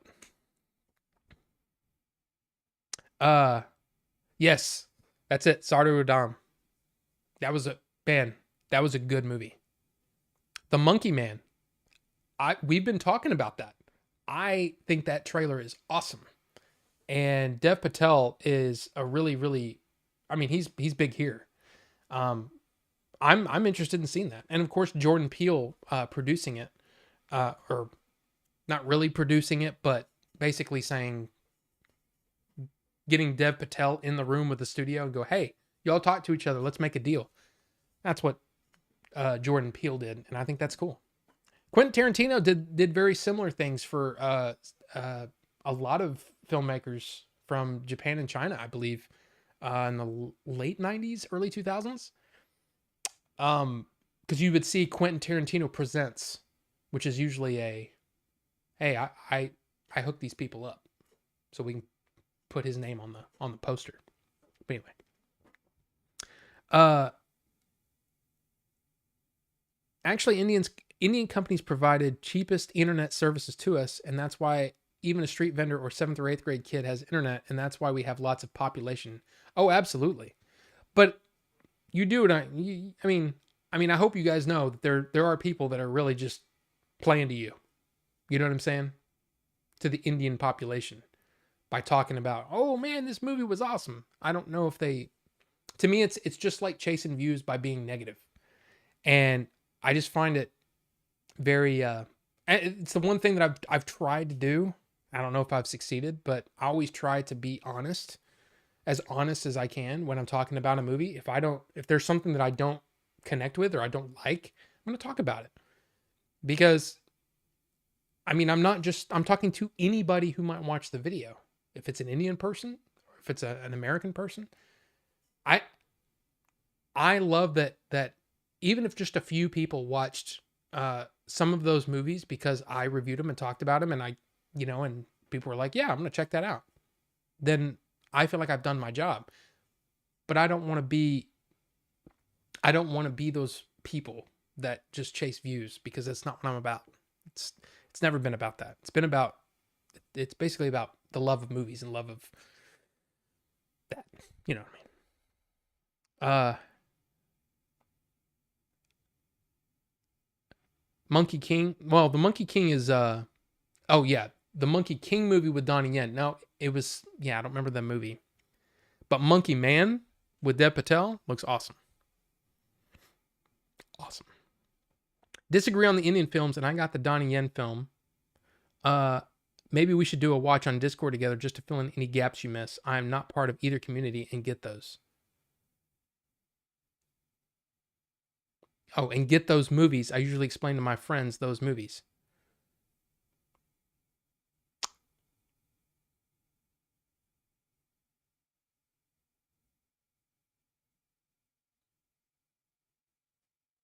Um, Sorry, I was thinking. It's not all Indian films. Not all Indian films are like that. But there are a lot of, to me, Kantara is one of those movies that, like, I was confused. So Shozama, what happened was at the end of the movie, right? I'm in the theater. I don't know how long the movie had been out, and but it seemed like this was a theater of people who had already seen the movie, because a lot of people were talking during the movie, and it was like, okay. I mean, I kept getting distracted and then missing what people said because, I have to read the subtitles, right? So I kept getting a little disconnected just from that. But there are people laughing at jokes, and I'm like, I don't get it. I don't get that joke. And then somebody had explained to me in the comments, that, oh, that's a very, in that part of the world, this kind of thing happens, and we joked about it and we laughed at it, and that's why you missed that. It's because you're not from there. And I'm like, oh, okay. But then at the end of the movie, everybody was like super quiet. So I was like, and usually when a movie has, like a big impact, at least here in America, I'm not used to it being like dead quiet. I was like, okay, that seemed like that was a pretty good ending. Why was everybody so quiet? I was like, did people not like it? I was confused. And then people explained to me that no, people were moved by it. They were so moved by it that they were like almost reverent toward the movie. And I'm like, oh, okay, well, that was a miscommunication to me, because I was kind of like, yeah, it was pretty good. Yeah, it was pretty good, right? And then like people were just kind of looking like, I don't know. They looked upset. They didn't look like, I don't know. I was completely confused by that. But that's because I'm not from that area. You know what I mean? It plays different for people from that area. It played different to me. I was like, oh yeah. I've seen this kind of stuff before. But for them, it was almost a religious experience. And I missed that. Anyway, like, I don't think, Shozama, I get what you're saying, but I'm not, I just, I'm not dense. This was a complete lack of understanding because I'm not from that area. Again, if you read those comments on that Kantara video, holy crap, man, there were some people that like really got upset with what I said. And I didn't think I said anything that bad. But it was like, no, you completely misunderstood that. And then like I had one person say, you have a complete lack of willingness to understand someone else's culture.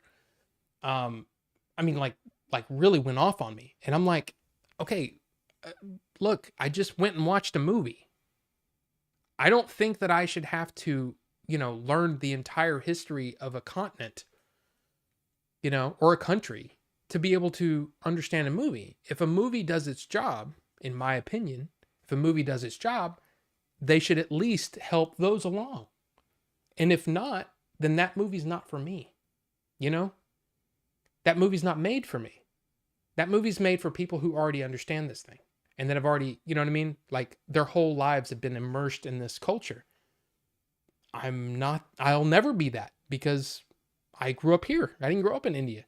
So it was a complete, and no, I see what you're saying. You got what I'm saying. It's a completely different thing. It wasn't like, oh, you didn't get that. No, it was like, this is a cultural thing that you won't understand unless you read this thing or you grew up there, And Billy says, why did Luke leave pieces of a map to find him if he just went to Octo to die? Of all the places to go to die, why the first Jedi Temple? Because J.J. Abrams loves his puzzles. And how else were they going to find him? Again, I don't think... I agree with you. I agree with what you're saying.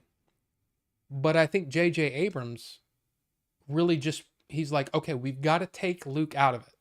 Because every time we put Luke into it, the entire focus just goes to Luke and we lose out on Rey and Finn and Poe and whatever, right?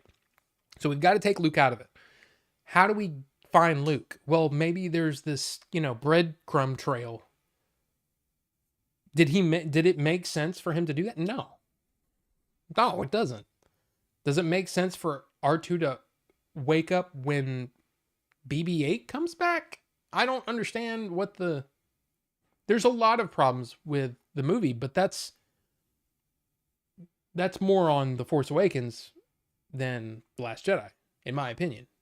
But the whole thing should have been played out. Let's be honest. And again, this is a moot point because Rise of Skywalker came in and shat on everything. So none of it matters anymore. Because the Emperor came back. What was the whole point of having Kylo Ren in the first place? What was the point of having Snoke? What's the point of anything? Anyway, gotta go. Once Rob sees this message, I'll be gone because he's a bit slow. TL, I'm sorry. I go off on things. That review Jay and Billy did on Last Jedi was great. The looks on their faces says it all. I enjoyed that too. But I also felt like... But again, it's that disconnect point. I feel like they missed out on some really, really good stuff because some other things pissed them off. And that's what happens. All I know is that there were things about that I enjoyed more about that movie than I didn't enjoy. Like I love the Kylo Ren stuff, the Rey stuff, and the Luke stuff. Canto Bight, But this is not a Last Jedi stream.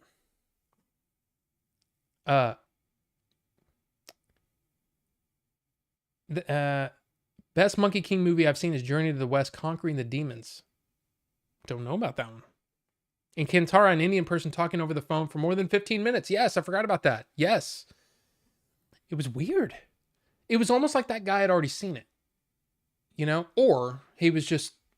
that might be a cultural thing. Where it's like, it's just a movie. And this is the beginning, so it's not that important.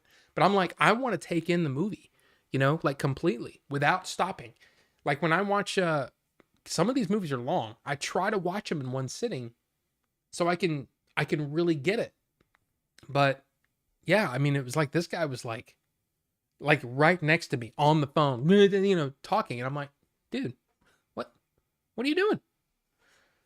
But then the whole, it was, people were talking the whole time. So I don't know. That was a really interesting experience because it was so, not only am I watching a foreign movie, but I'm watching a foreign movie with the audience that it's intended for. And I'm the outsider. And it was interesting to feel that. And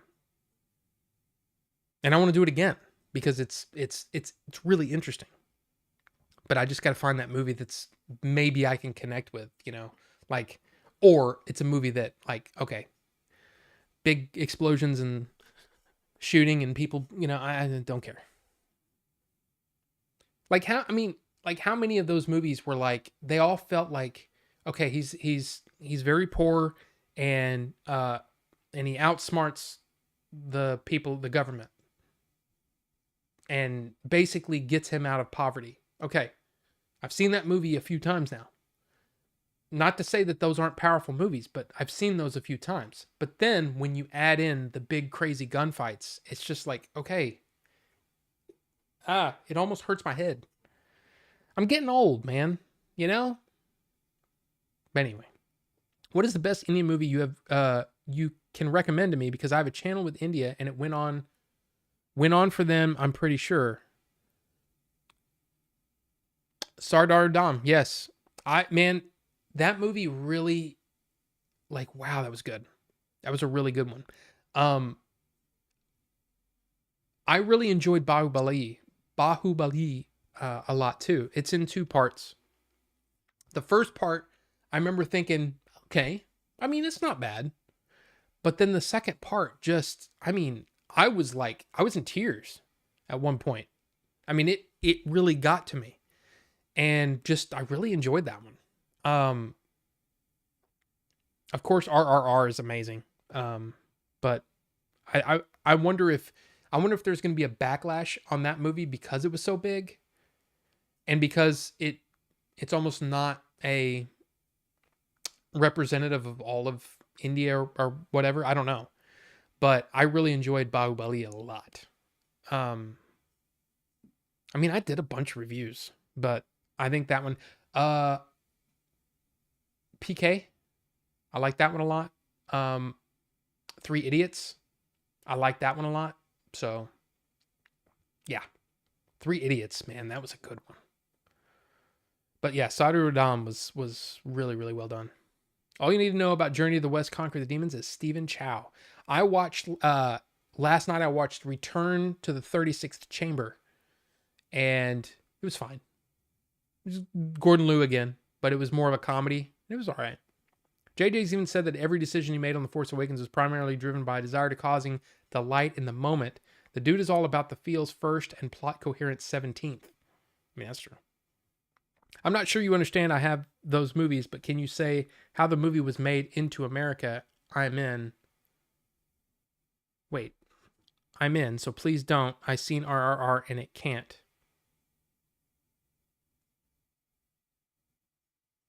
I'm not sure what you're saying there. But I will show off a couple of things that I got this week. And these are things that if you're in my Discord, you've already seen these. But I want to show these off because I think they're really cool. First up, well, I'll just show them at the same time because they're basically, you know, a lot of people aren't going to, I mean, some people are going to be like, ooh, but yeah. The collector's editions of Avatar and Avatar The Way of Water. Now, what's cool about these is that there's multiple, you know, this is like the collector's edition, right? So it's got all the special features and all that kind of stuff. But I really dig a good box set type thing. Look at this. How many of you have had these things, right? Where, you know, it opens up, right? Clean. Really, really clean. I really love it. Here's another added little cool thing. When you close it, there are magnets that keep it closed. That is, I just got to say, it's a nice touch, and it's perfectly flat, which means it's not going to get all bent out of shape. It looks great. It's perfect. And of course, this one is the same way. The Way of Water. Same thing. It's got that magnet, but it's just good looking. It's just a good looking set. Yeah. Yeah. Nice. Very nice. So yeah, I've got those. I haven't watched them yet. I haven't put them in. But it's 4K. Supposedly these look amazing. So of course it's kind of like a, what do you call it? A precursor to next month when we have The Abyss, Aliens, and True Lies coming out. I got them on pre-order. I'm ready to go. The problem is, through Walmart, They're not supposed to get here until Thursday of that week instead of on Tuesday. Yeah. But look, I'm a James Cameron stan. Okay. I love the guy. So, ooh, wee, oh, wow, Avatar. Oh, I like that. Yeah. Yeah. Science, bitch. Yeah. I love that. I love the way that those, I mean, I've had so many of these that get all bent out of shape. Yeah. Down there I have Jurassic Park. Jurassic This is an old DVD set, but it's kind of like that, and they're all like misshapen and whatever. That keeps them together and keeps it nice, and I just love it. I love the way that works. It's great. I don't I don't necessarily like ones that fold out like that. Like I don't remember which one it is, which set it is. But I have one that folds out like it's like 7 feet long or something. It's ridiculous. But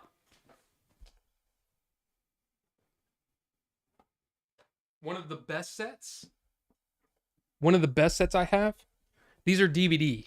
Okay, so these are old, but the James Bond sets are awesome because it's the slim Amrays, and I love those. And so each one of them has cover art. Yeah. And then you open it up. 2-disc special edition. Each one. So even though these are DVD, I have a hard time getting rid of this set. It's so awesome. I love the way that the set is put together. And I have all 4 of them. So yeah. At the time, all 20 James Bond movies on DVD in this nice, wonderful set. And I just I don't like the way they do that, where they're just random movies. So Goldfinger, Diamonds Are Forever are Connery, Man with a Golden Gun, that's Roger Moore. Living Daylights is Timothy Dalton. World Is Not Enough, that's Pierce Brosnan. So they've basically split those out. So like, if you want all the Pierce Brosnan movies, well, guess what? You got to buy all 4 of these. Well, you know what? I just wanted the whole freaking set anyway. But to me, that is the way you do a set. That's the way that you do a big freaking set. Put them in their own Amrays. None of this slipcase crap or the slipping in the... Screw that. That's just me. Did you ever attend a Pearl Jam concert? No. But I wanted to. All right. Well, look. Snickerdoodle Vanilla Ice Cream totally won this poll. I mean, it's not even close. So we need to do this. But first, here it is. But first, I have to go to the restroom. So I'll be right back. Okay? Just hang out just for a second. I say a second. A couple of minutes. Let me go tinkle. And I'll be right back. Okay? I'll be right back. Seriously, I'll be right back.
Christian VS, welcome. I didn't see you come in here.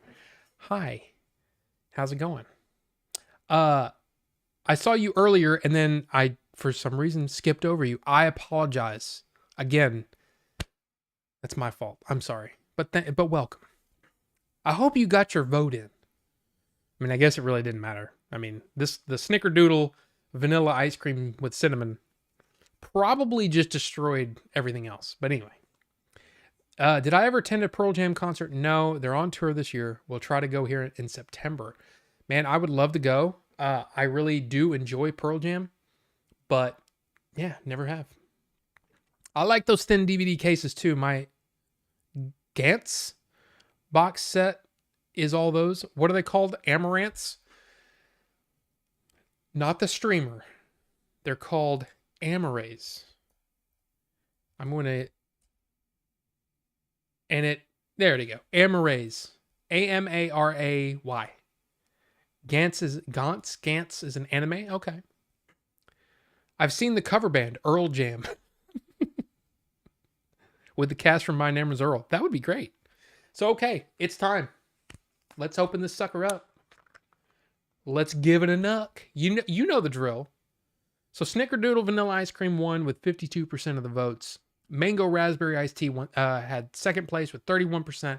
White Chocolate Peanut Butter Sugar Cookie, third place with 15%. Give it a. I can't smell anything.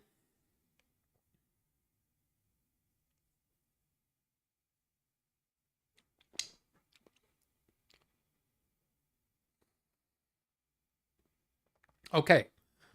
I'll just say this. Off the nuck, it's good, but it's slightly concerning because the cinnamon is really strong. I can taste everything, though. It tastes like a Snickerdoodle cookie with ice cream on it. That's freaking awesome. So, I get it. I'll wait. I was going to turn it on. I'm going to wait to turn it on because this is a high power build. I don't want to burn the cotton. Don't want to burn the cotton before it's time. You know what I'm saying? You know what I'm saying? I don't know why I talked like that. Okay, it's on. Okay, a little bit of vapors. A little bit of vapors. Oh.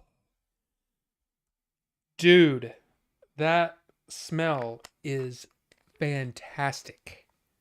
Fantastic. Okay. This is ready to go. Okay, let me make sure that I don't crush the coils. That's the only problem with this RDA is that, can you see in there? The airflow kind of juts out into that square thing. So it hits right on the coil. The problem is if you put it on here incorrectly, you can smash your coil and you don't want to do that. Or burn the Ultim in there. You don't want to do that. All right. This is on. Airflow is completely closed. Let's open that sucker. Okay, I should have put some liquid on those O-rings. Okay. Here we go. This is what you voted for. Snickerdoodle vanilla ice cream with cinnamon. Inaugural toot.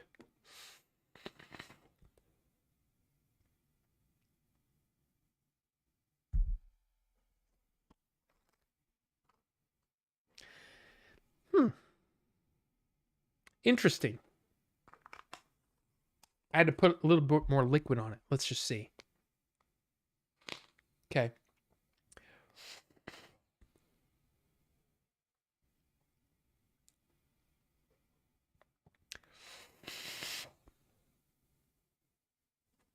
Okay. Okay. Here's what we're going to do. We are going to play. Well, if I can find it. This is a song that I wrote back in 1999. I think I might have played this before, but it's going to sound familiar to you if you've ever watched The Fifth Element, because it's basically a reimagining of a song from The Fifth Element. But I'm going to mute my microphone so you won't be able to hear me vaping and all that stuff, okay? So I'm going to mute it, and then you won't.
Should I be like Game Dave?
Okay.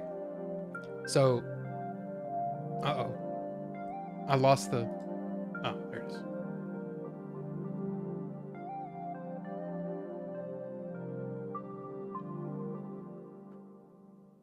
Okay. That song is called 17 version 5. Yeah, I don't have many regular names for oh man. Dude, I'm gonna set off the smoke alarm. If I have to if I set off the smoke alarm, we're gonna have to be right back. Because I can see fog over the light over here. And that's not good. This is really good. The first couple of vapes were very muted. Like I couldn't taste, it just tasted like hot sweetness, which incidentally enough was my nickname back in high school. But that's basically what it tasted like. It didn't taste like anything. But then when I put the liquid on there, it was good. It's really good. It's really good. So what's probably going to happen is the next time that I get an empty tank, I'm going to put it in the tank, because dripping versus putting in a tank, it's just not as convenient, because when this goes dry, you got to, fill it back up. When a tank, you just fill up the whole tank and you got a long time before you have to fill it back up again. It's just more convenient. But yeah.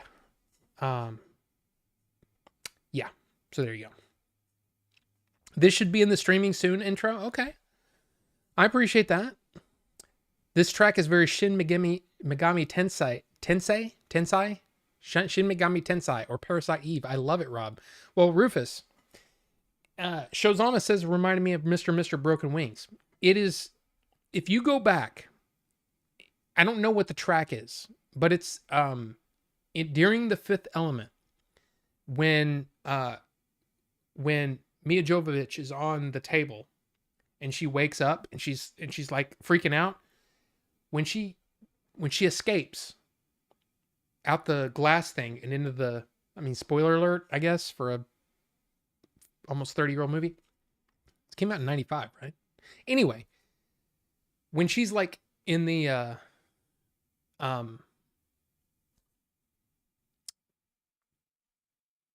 air ducts, this song is playing. Now I changed it. Some of the, I guess you could say, if the music was words, I changed some of the words up, but it's very similar. I mean, it is very close. Like what got me was the bass line. And I changed the bass line up, but I changed a bunch of stuff up, but it's very similar. It sounds a lot like the Fifth Element. I mean, like I remember Brian did the old podcast with Brian and Jerry. We were watching the Fifth Element and that song came on and he just kind of looked at me and I went, he said, "You were inspired by that?" I said, "Yeah, I wanted to take that and I wanted to make something out of that thing." So if you watch the Fifth Element during that scene, you'll hear a song that sounds very similar to that. And basically I took that idea and expanded on it and then did drums and different things. But yeah, so it's why I don't like that song. Isn't one that I usually play for people the first time because I know the history of it. It's not like an original. It's very like I took an idea and I just expanded on it. It wasn't like, but it's fun. It's a pretty good song. Rob is jamming. I was just doing it. I like your synth choices, the placements. I appreciate that. I mean, look, man, that XP50, man, I wrote a ton of stuff on it. And you've heard a lot of it. The streaming soon and the thanks for watching song is a song that I never finished. And all it is like I wrote a 4-bar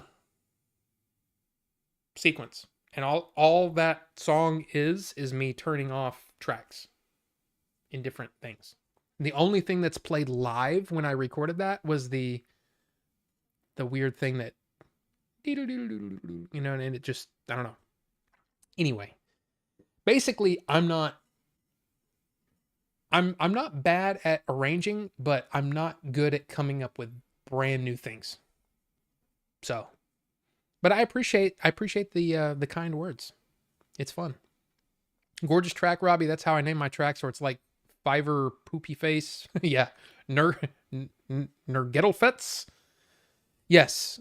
The reason that they were numbers is because I had to name them on the XP50 and you had to scroll with a, almost like the iPad, the old iPods, you know what I mean? To scroll to each individual number or piece of text. And I didn't feel like naming it stuff. And plus it was all instrumental. It was the only one that I named was, there was a couple of them that I named, but that was after, like way after, you know what I mean? But anyway, is setting off the alarms code for fat break? No, Caleb. Luckily it appears that, it's not going to set off the alarm because it would have set it off already, but I also quit on the vaping. So yeah. Sir, I must purchase rights to use that song in my videos. Hey, as long as you just, I mean, what I need to do, here's what I need to do. I need to get all those songs up on like SoundCloud or whatever and just put a $5 use it for whatever. Just give me credit. That's all I care about. There's some interesting. I did some interesting stuff back then, but lately the biggest hurdle is my XP50 is dead. Dead. It's dead, and that's where I used to write everything, and I learned as much as I could about that keyboard. I don't know how to do stuff as quick. So when I'm spending all the time learning about how to do something, I lose the interest in writing. So the XP50 was something that I could literally come up with something, and in 6 to 8 hours have a finished song. And I can't do that with the technology today because it's not as easy. It's not as easy for me. So yeah, let me get the Rob Deluxe box set. I mean, like I've actually considered just putting it out on the internet, but I kind of want credit for it, you know? If I feel like if I just put it out there, I don't know. But look, as long as you give me credit, I'm kind of cool with it. Fifth Element was dope for not being written by Philip K. Dick. Oh, it's a fun movie, and I really liked Eric Serra, who also did the score for GoldenEye. So I have both of those soundtracks and listen to them very much. I love those soundtracks. I think Eric Serra was very, very good. So a Steelbook, yeah, Bandcamp, SoundCloud, any of that stuff. Limitation breeds creativity. Modern is rough. Too many sounds. Yeah, and that's part of what it was. Is I just learned. I learned that keyboard so much because it was all I had that I can't. I can't write using. I mean, I think I own Logic, like the full. I think I do. Let me see. Applications. I bought. Yeah, I have Logic Pro. And just have never really had the time to sit down and actually learn it. Because I know I could write stuff just like that, even better. That would sound even better. Because to me, that's not even mixed correctly. Especially that last part of the song, there are drums on top of each other and they clip, I think. Because all I did to record that was an output from the keyboard into my computer and recorded it, you know, back when the keyboard still worked. So yeah, I don't think it's even mixed properly because it's mixed for the board, and on the board it kind of takes care of all that, but when you're exporting it or when you're just recording from it, it doesn't sound right. So I would like to actually go back and re-record those songs correctly. But yeah. Excuse me, let's make a beat next Tuesday? I mean, well, see, that's the thing too, is that for me, writing music, I had to be in the mood. I had to be in the mood to do that stuff. And what was funny was sometimes what would happen is I'd get home from work, right? From Blockbuster or whatever at like 2-3 o'clock in the morning back in those days. And I remember one of those songs, I wrote the whole thing and finished the song by the time my dad got up at like 5 o'clock in the morning because I was living at home at the time. How old was I? 20.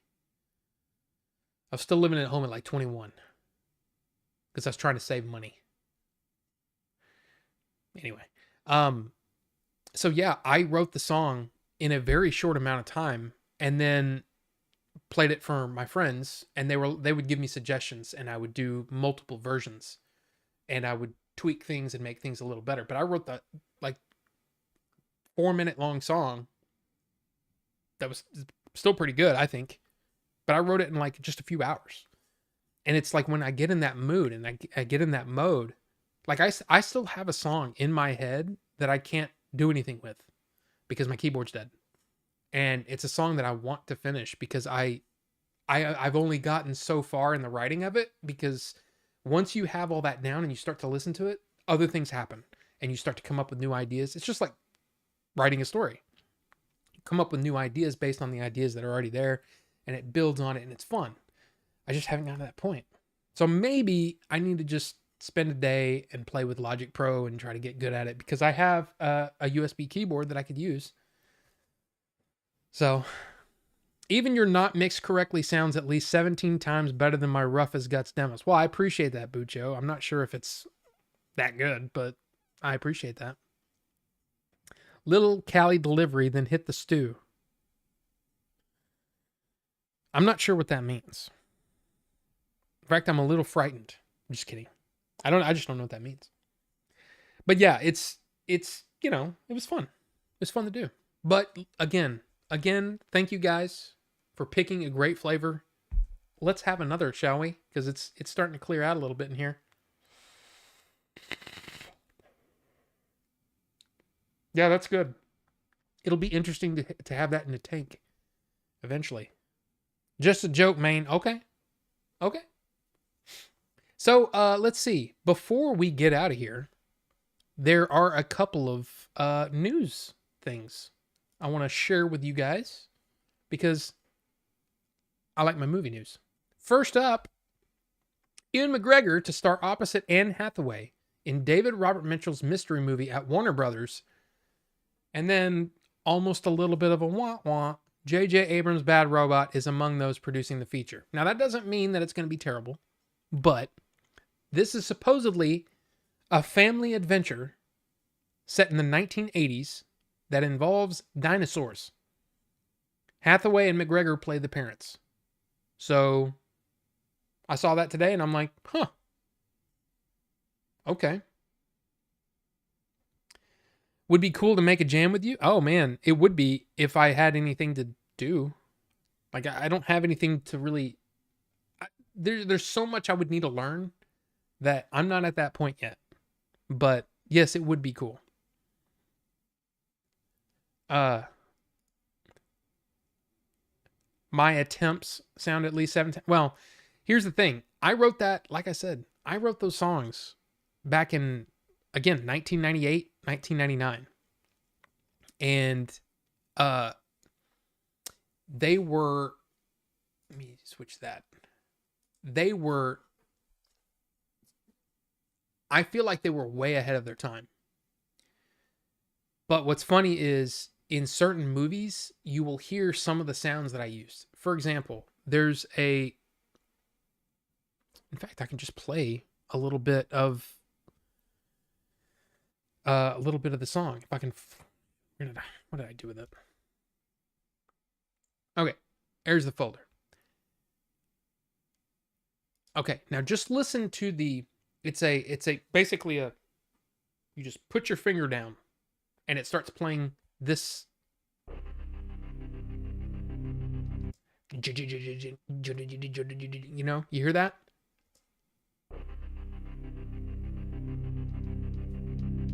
Not the pad in the back and not the drums, but just that.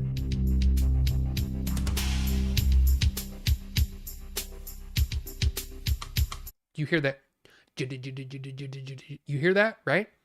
That is the exact same sound.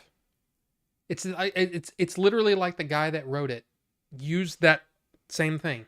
It's in Contact, the movie Contact, when oh god, what's his name? It's John Hurt. Hammond? No. Anyway, when John Hurt, when he gives Jodie Foster, or he basically lets her know, hey, there's another one, right? And as soon as it comes on screen, that sound plays. And it's like, I like that. And I have that sound. I'm going to use that in something. And that's what this song is. It's pads are playing, and then all of a sudden, you know, and it's just cool.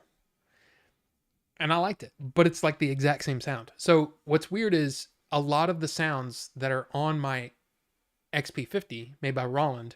I think it's Roland. I don't know if it's Roland or Roland. Anyway, are used in a lot of movie scores. So because it was that's a workstation. It does all the stuff. You can do all the recording and everything on the keyboard, and it has 16 tracks and all that kind of stuff. It's awesome. but it's old. It came out in 97, 98, and it's been sitting over here because the board is dead. Like there's something in there that's dead, and I don't know what it is. It's another one of those situations where I could probably buy a better keyboard for the amount of money that it's going to take to fix it. So I don't know if I'll ever fix it. But I have all those songs in my head. Like all the songs that I've written, I can still play them. I can totally play them. I just need a way to record them and make them sound similar to what I had. Anyway, that was a sidetrack I didn't think we were going to go on. Speaking of Ewan McGregor, we need a robot sequel. That's a movie I hadn't thought of since it came out. I actually enjoyed that. It was pretty fun. Parasite Eve came out in 98. It sounded perfect for the game. I have one if you need a backslash. Backslash? Rami, what? You know what tune has kind of haunted me in a good way? Is the music in Star Fox 64 menu screen. Oh, a digital audio workstation. Oh. Well, yeah, exactly, Rufus. But Star Fox 64 menu screen. I'm not sure what music that is. I mean, it doesn't immediately come to my head. Menu music.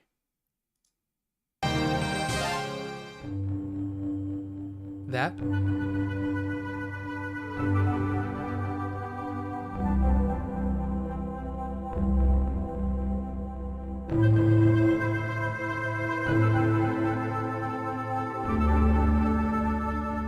Is that it, Christian?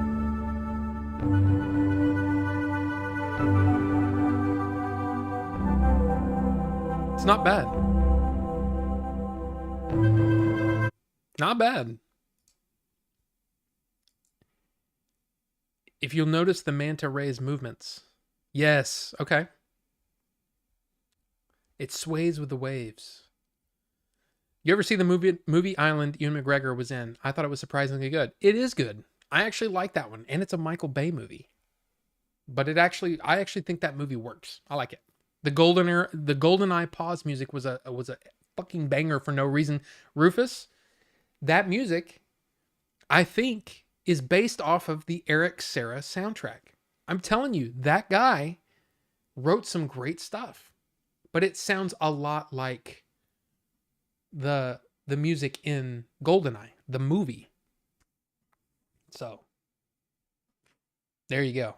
I would say check out the GoldenEye soundtrack by Eric Serra, Serra. It's good.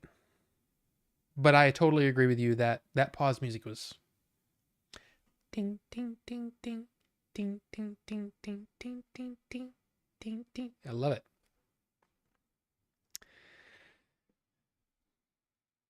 If you get a chance, you should listen to the Manon theme from It's Blocked Off. Is that Knights of the Old Republic? It's so relaxing. Well, here's the funny thing. I wonder if I could.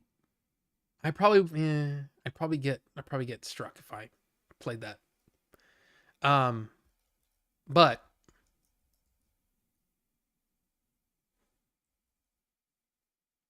I'm not gonna play it. But I wrote a song inspired by the Mega Man 2 stage select screen. Remember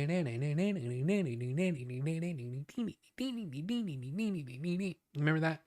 Yeah, I wrote a song based off of, like, inspired by that. But it was, in fact, do I have it in here? I don't think I have.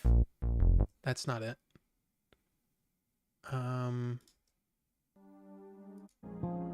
Nope. I don't have it on here. I'm actually like a little embarrassed by it. Because it was just, it was like a thought that didn't really go anywhere other than let's rip this off. But it was definitely like, if you knew it, you'd be like, oh yeah. Oh, and there's a, is this?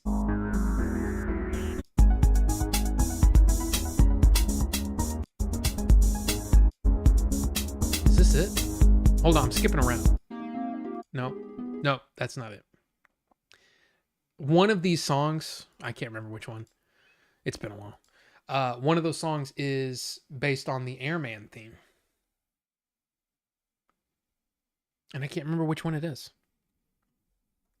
Anyway. Disney doesn't consider it canon, so it shouldn't be able to be claimed. You abandon shit. You shouldn't be able to make money off of it.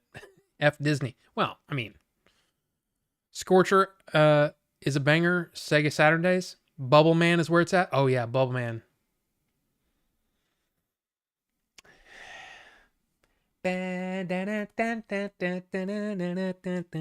That's another one that I would love to do a modern. Yeah, hell yeah, dude. Hell yeah. Mega Man 2 had some amazing stuff, but also Castlevania 4. Super Castlevania 4. There's some bangers on that one too. And yeah, you know, I mean, Disney has their problems, but they have some great stuff too. But hey, speaking of Amazon, did you know this? So recently, I think we talked about this. We definitely did.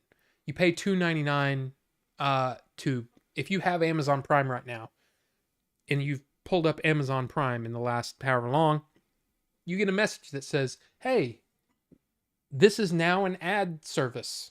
So if you don't want ads, you would pay an extra $2.99 a month to get rid of the ads. But it also means that if you don't pay the $2.99, you don't get access to the Dolby Vision and the Dolby Atmos on Amazon Prime.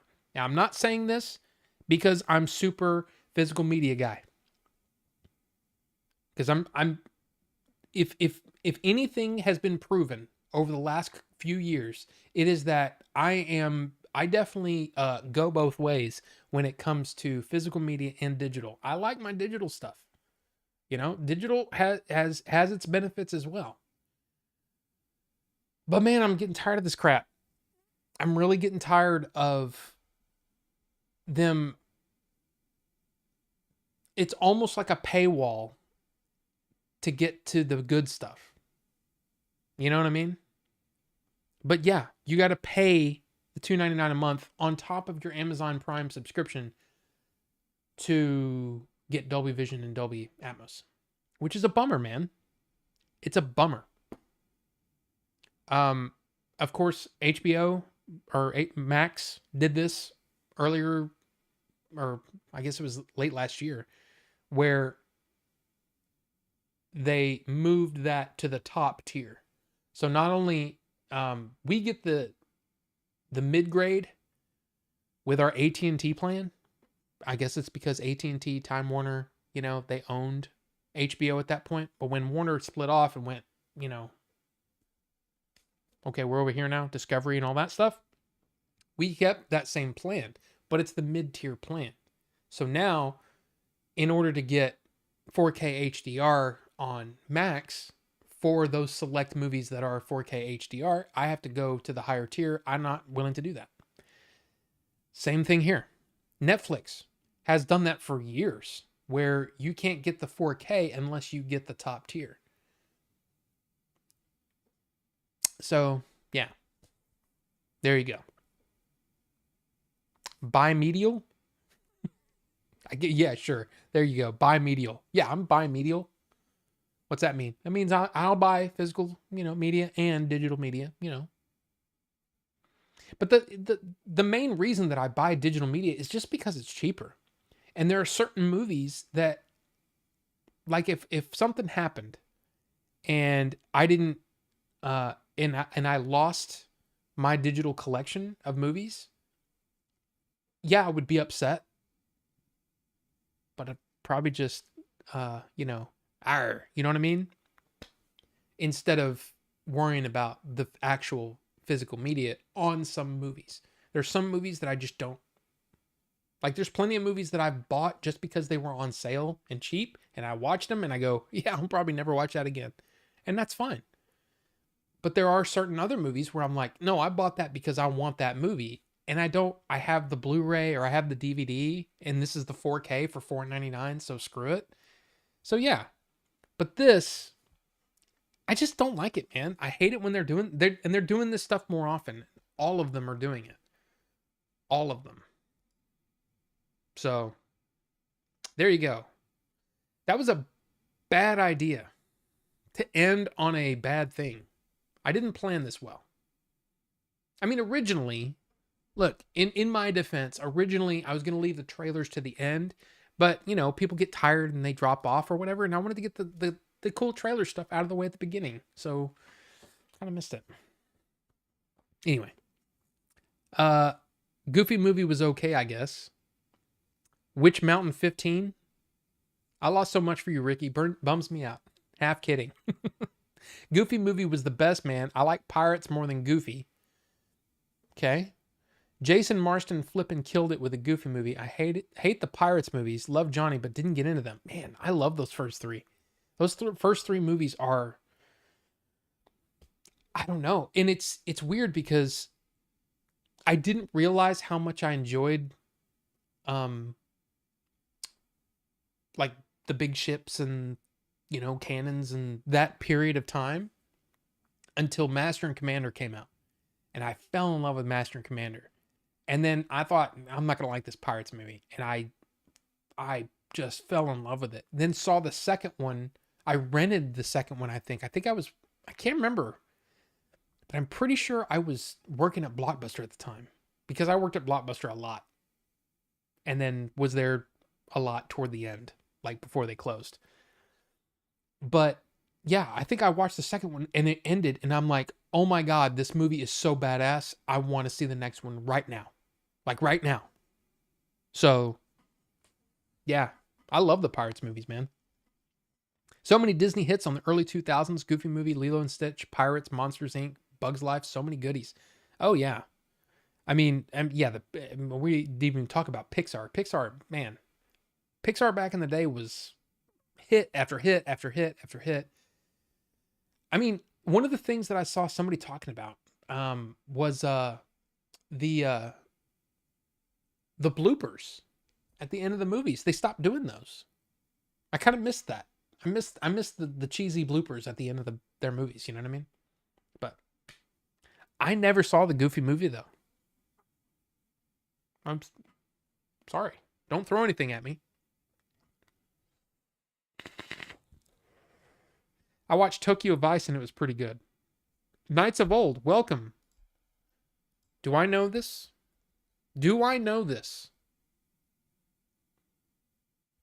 Tokyo Vice. Is this the series? Knights of Old? Ansel Elgort and Rachel Keller and Sho Kasamatsu and Ayumi Ito? Ken Watanabe? Rinko Kikuchi? Yes. Okay. I'll check it out. I mean, look, I'll be honest. I'm so far behind on stuff. And lately it's just been like, I'm just going to pop in a martial arts movie and be done, you know? But yeah. Let's see, where was I? I never got into Lilo Stitch, Monsters Inc. I know a lot of others who like them though. Monsters Inc., dude. Man. I love that movie. Part 2 was the best? Of what? Can you stream on the one you were talking about before?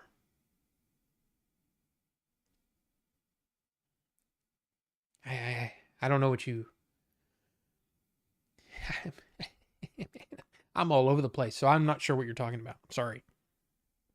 Davy Jones is my favorite Disney villain. He still also totally holds up in CGI. Man, that blew my mind when I saw it. It was so good. And it still looks great. Dude, I watched Dead Man's Chest in 4K off of Disney Plus. Still, that movie still holds up. Still looks great. I love those movies, man. Love them.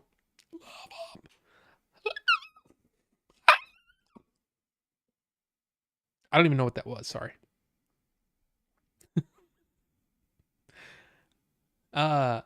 Goofy movie is okay, Rob. I don't know. It was hyped up for me when I first saw it. Okay. 38 and I was almost too old for a Goofy movie, so I get that. The waterbed soon and Goofy movie still makes me laugh. Dude, I love the old the Goofy shorts, you know, like with the guy, like one was about exercise, and I think he's doing something with the things, you know, the with the big springs in the middle, and he's doing the thing, and he gets all tangled up in it, and then he shoots him off through the window or something, and he does the whole you know. Love it, dude. Love, great stuff. Great stuff. Part 2 of Pirates was the best. Oh, yeah, it's good. Yes. Dead Man's Chest is awesome. Yes, Wraith. Finally, yes. Darkwing Duck series is making return per Jim Cummings. And you know who else Jim Cummings did the voice for? Who else? What other amazing character? Hondo. I didn't meet him, but I got a picture of him. He was there in one of the conventions that we've been to. I like all the Pirates movies equally. He shoots himself like an arrow. Yeah. Yeah. Yes. Love it. Pirates 2 is my favorite. They knew not to show the Kraken completely until the end of the movie, which was the right call. I hope Disney doesn't replace Johnny in the new movie as the rumors suggest. Well, that's one of those things where, yeah, I wouldn't be surprised if they just said, okay, we're gonna keep doing Pirates movies, but Jack Sparrow is retired. I mean, that's just what I think. Or they'll bring him in at the end or something. You know what I mean? We're getting new Double D, possibly. I mean, that's what Christian says. You met him in 2017. Will Depp return to the role? Who knows? I said, wow, you voiced our childhood. When I saw Ollie voiced, he laughed. You know, that's the weird thing about meeting people who have worked on things that you love, but they're not like huge stars. When you tell them what it, you know, it's like if you ever get a chance to meet some of these people at a convention or whatever, tell them that stuff because that is everything to them. I watched when I met what's his face? Dave Dorman. And I said, dude, you don't understand how much I've seen your art and how much it's enriched my life. And he was just like, dude, he beamed. When I met Ben Burt, right? The sound effects guy for Lucasfilm. To me, it was funny because at that convention, I believe that convention had Ben Burt, Mark Hamill, and Carrie Fisher, and I beeline to Ben Burt. Ben Burt to me is so important to my love of Star Wars because I love sound. I'm a sound whore. I wonder if I'll get demonetized for saying that. But I love sound. And I started off, in fact, I have the recording somewhere. I need to find it. But I basically recorded my interaction with him. And the thing that I loved is me talking about how much that I enjoyed stuff that he did. And can I ask you a question? When it's time to come up with a sound, and I mean, I'm sure you watch the film and you try to get some ideas based off of what you're seeing, but do you already have a sound in mind? Like at that point, do you go, I know what I need to do? Do you do you immediately have a sound in mind from the sounds that you collected? Or is it like, okay, I know what they're wanting and I'm going to try to make something. And I was like, what's your thought process and all that? And his eyes lit up because it was like, oh, he's talking process. He wants to know process.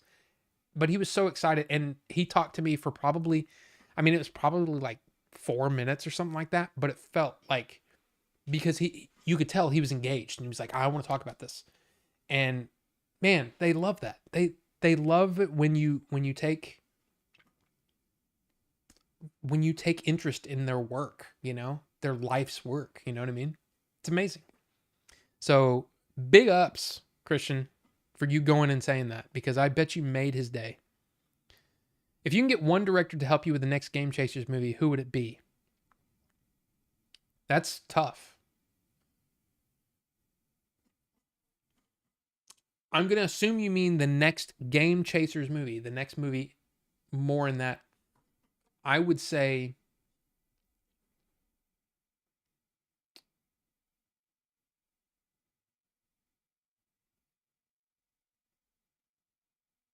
man, that's tough.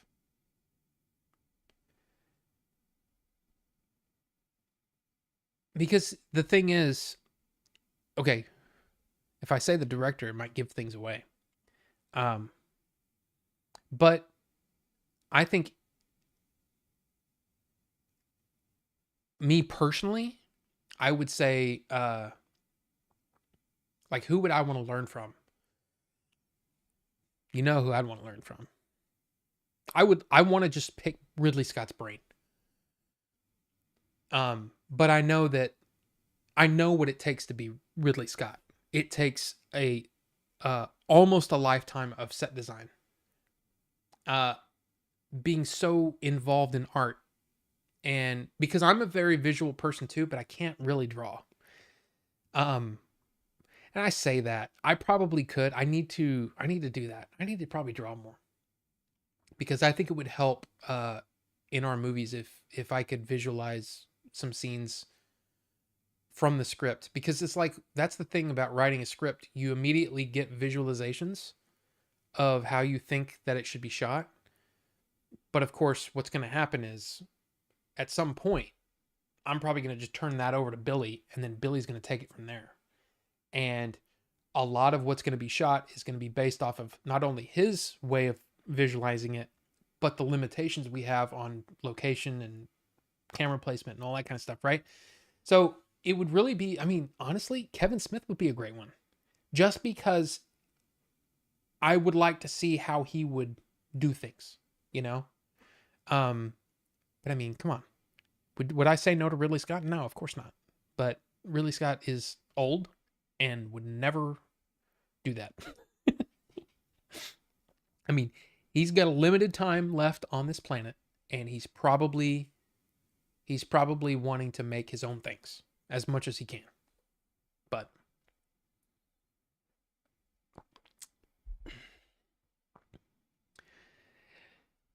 I don't know if I don't know if he's a bad person. But the thing is most of these actors, in fact, most people have things about them that are undesirable. I mean, I'm definitely not perfect. You know, I've definitely got, and that's, I think that comes with comfortability in your own knowing yourself, you know thyself, right? To thine own self be true, as Polonius would say. Um, but yeah, it's, to me, that's important. To know who you are and be aware of your limitations, and so that if you can be honest with yourself and know where your faults lie, then you can have a little grace when you see these faults in others. I think there's many actors that have gone down that. I mean, dude was a party guy in the 90s, right? He was probably partying with River, River Phoenix. Um, when things went south. The the dude's always been a partier, you know? I don't think that makes him a terrible actor though. And that's the way I look at it. There's a lot of people that have a dark side. And it's really, and I'll be honest, there's, as Bucho, Bucho loves that. Bucho loves it when I'm honest. But honestly, I think probably a lot of them, if we knew these bad parts about their lives, there's a lot of people we wouldn't want to see again. And I think the only ones that we know about are the ones that we've heard about. And the only reason that some of these other ones didn't get, haven't been canceled is because they didn't get caught. So basically what I'm trying to say is, I heard a lot of bad things about Johnny Depp. I heard a lot of bad things about Amber Heard. But I don't think any of those things are barriers to them being able to work again. Now, There may be people that never want to work with them again, but there's always probably going to be people. I mean, I don't know if you heard, but Kevin Spacey won a couple of court cases recently, and he's got a movie coming out. But the question is anybody going to go see it? You know, it may be a fantastic movie, but is anybody going to go see it? So anybody that goes on one of these things and goes through, you know, court cases and things like that, they become a liability to any production. Because, you know, a studio may look at that and say, depending on the movie, it might help it, or in most cases, it would probably hurt it. So basically what I'm trying to say is I don't wish anything bad for him. Amber Heard, I've never really cared for, honestly. I don't think she's that great of an actress. That being said, I think there's a lot of things that we get outraged about. And I just don't think that I think people should be able to have a career. And if that means working in smaller movies from now on, then so be it.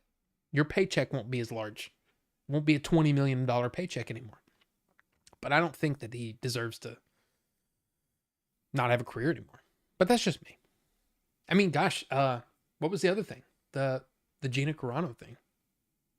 Now, again, this is another situation where I don't know the law, but fact is, they just didn't renew her contract. That's it. You can agree with what she said. You can disagree. But the fact of the matter is, you have an employer asking an employee or a contractor to not do a thing. That contractor continues to do the thing that the employer has asked them not to do. So the employer decides, we're not going to renew the contract. Seems pretty cut and dry to me. But I don't know. Like I said, I'm not a lawyer. Anyway, let's move on. That's all that negative stuff that I don't like to talk about. I mean, it's there, and I don't want to say it like, oh, I don't want to hear it. The thing is I don't have any way I haven't looked into all of the stuff, and I'm not as knowledgeable on that stuff, so it's hard for me to talk about. But so unless there's new information out there, I don't know about Gina Carano. I don't think she's gonna win anything. But anyway, after seeing the teaser that Davy Jones is still alive, I want a new Pirates movie so bad. What? I didn't know that. Jim is just Pooh Bear for most folks, but yeah, he literally voiced everything. Man, he voiced so many things. I mean, and so many of these voice actors have done just incredible work. I mean, Joe Ockman, what is his name, right? That I interviewed on this channel. Interview with Joe Ockman. You should look it up if you're interested in voice acting. That guy he did stuff in Star Wars Visions. He did stuff in Red Dead Redemption, the first one. He did something in JoJo's Great Adventure, or whatever the hell that's called, Bizarre Adventure. I mean, that dude has done some work, and it was just interesting hearing his story. And I tried to do research, but I'm like, I can't watch this anime crap. It's just not for me. Some anime I like, and there's that thing with Funimation. Did y'all hear about that? That's another thing we could have talked about. The Funimation thing, where they're basically being absorbed by Crunchyroll, but if you bought anything digitally from Funimation, yeah, it's not transferring over. And they basically say, well, we're not transferring it, but hey, look at Crunchyroll. It's pretty cool. Pretty cool. You want to sign up for Crunchyroll? Yeah. I thankfully never bought anything from Funimation, so I signed up for a month so I could watch the Star Blazers $21.99, which was good. I enjoyed it. But I heard 2202 was not good, so I just canceled it. So a non-Depp Jack Sparrow will be as dumb as a non-Cavill Witcher. Possibly. I think they would just come up with a new character. Michael Bay, the Game Chasers needs random CGI explosions that happen from nothing. Not a bad idea.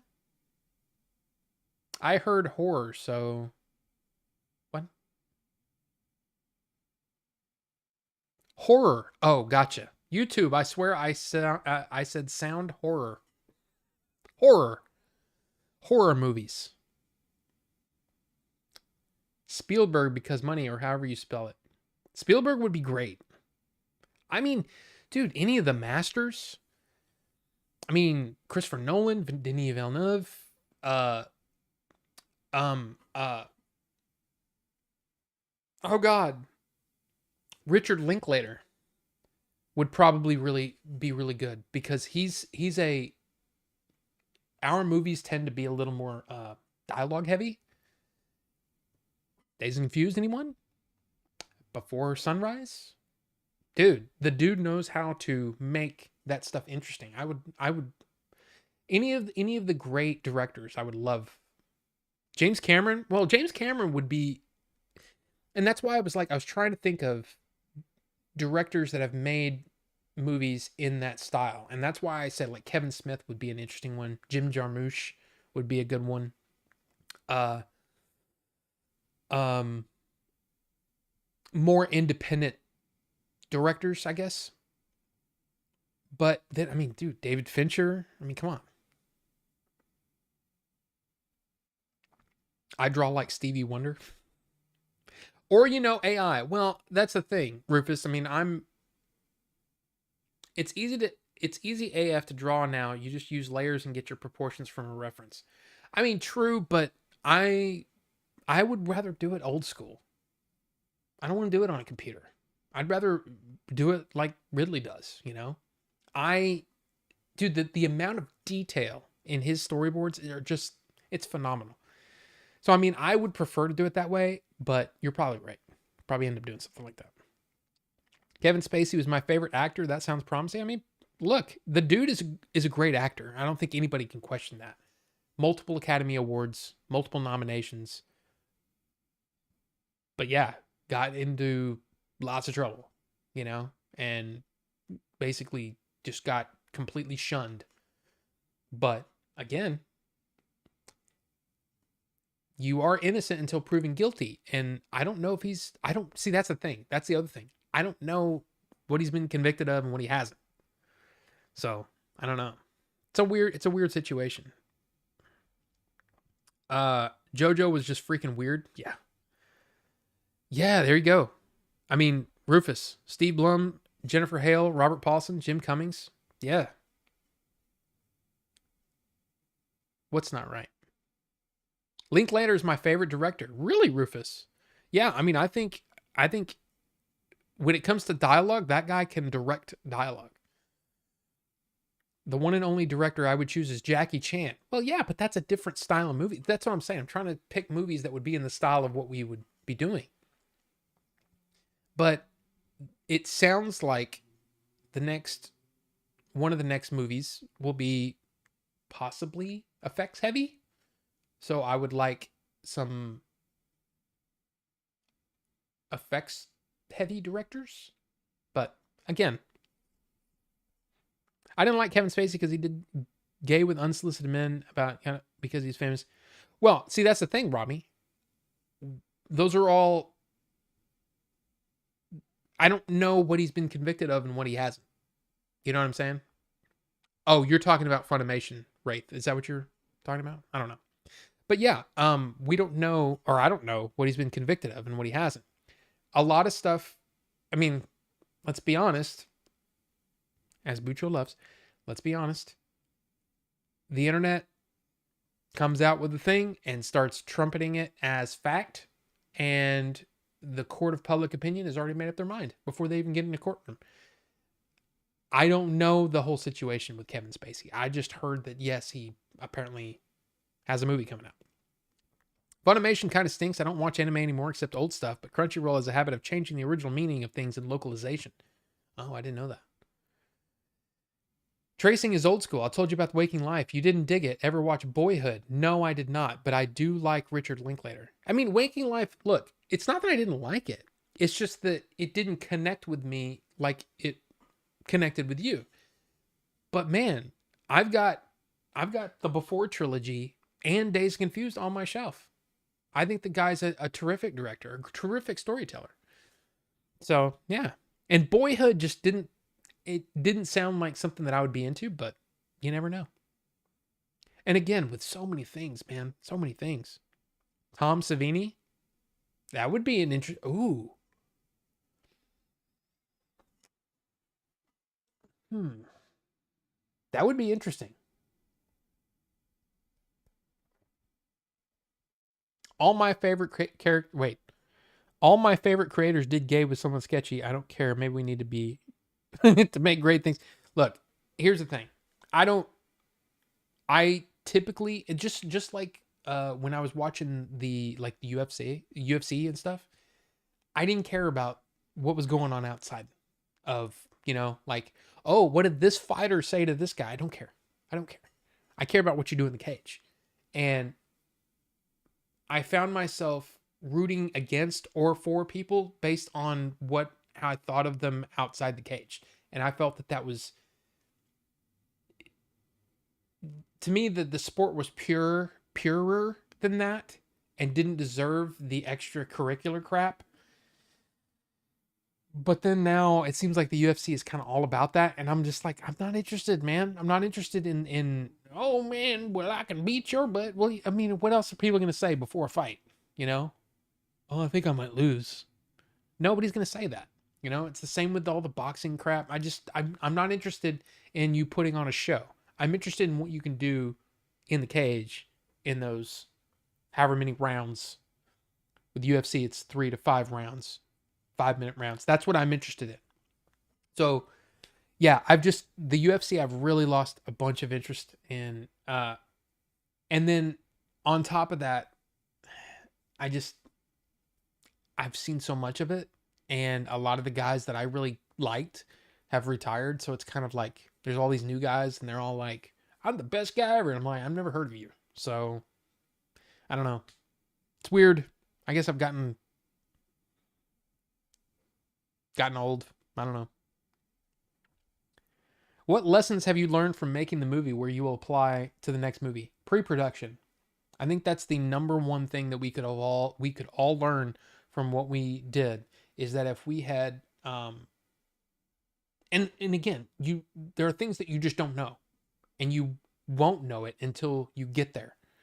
And to me, I think we could have spent more time in pre-production figuring out some things so that when we got there on the day, we would say, this is the way it's going to be.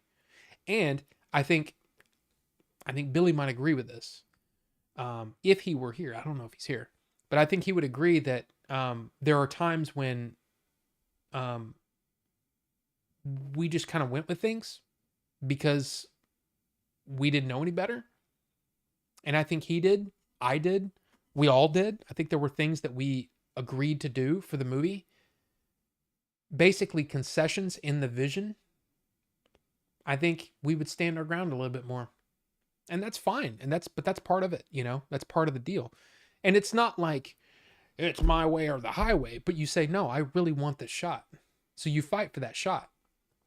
I really want it shot this way instead of shooting it this way, you know? And I think because really what it comes down to is that the crew is there to get the director his vision as closely as possible. And the struggle is time and money and availability of actors and all that stuff, right? All of those things come into play. So with those barriers in mind, get the director what he wants. And in this case, it was really helpful because the director was also going to be the editor.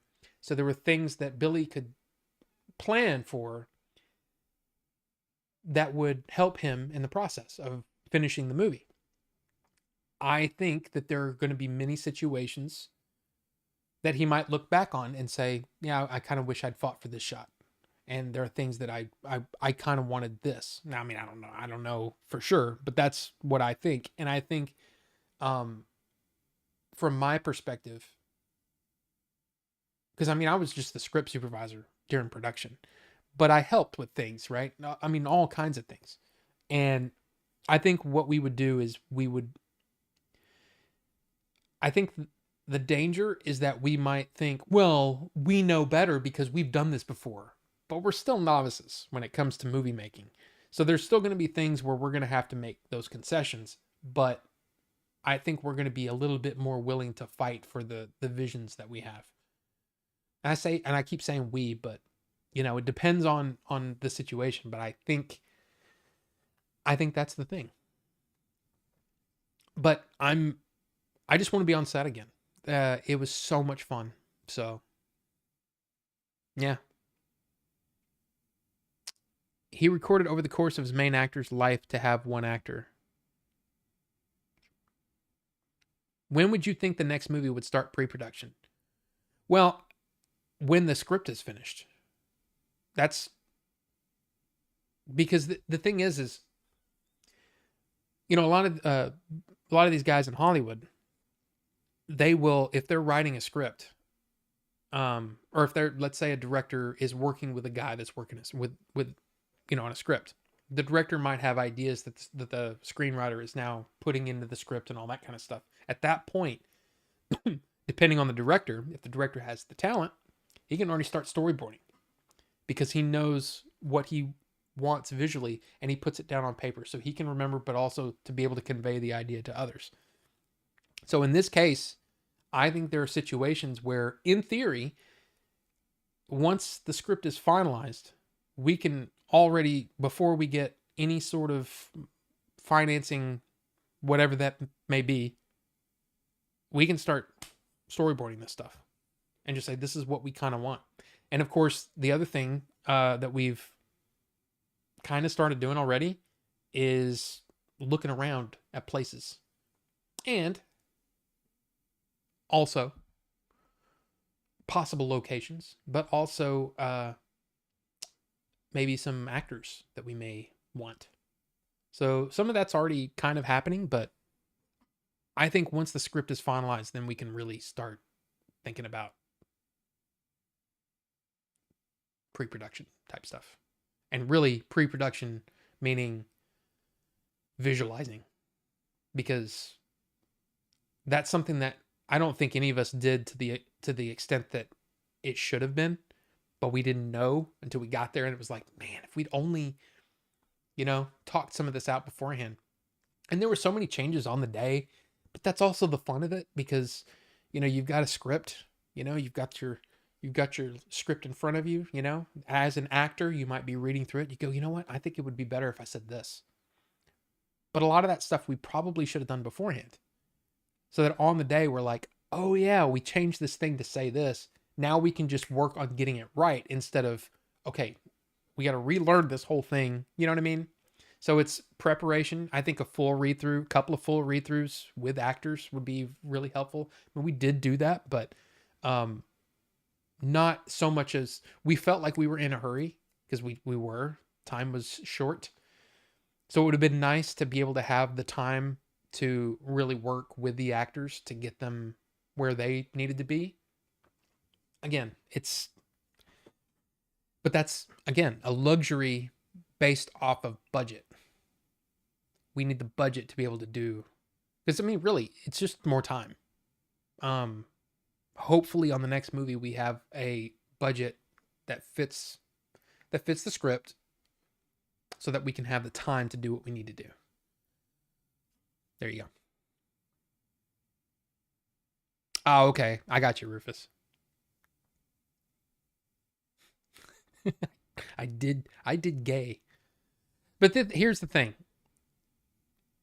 I just don't care. I don't care who slept with who, and I don't care if... Like, do you think I care that Ian McKellen is gay? No. Fantastic actor. Everything I've ever seen him in, he's pitch perfect. I don't care. He can sleep with anybody he wants. And for the most part, like Tom Cruise, I don't care. I don't care that he's crazy or Scientology. I don't care. Tom Cruise makes good movies. Makes movies that I like watching. Now, some of them get into the same thing that we were talking about earlier, where it's just like, man, this is the same movie I've seen, whatever. But Tom Cruise makes good movies. So who else forgot to like? I appreciate the likes, guys. I really do. You guys have been very, very kind with the likes tonight. I appreciate that. I'll chip in to get Ana de Armas for the movie. Oh my God. I don't even know who she would play.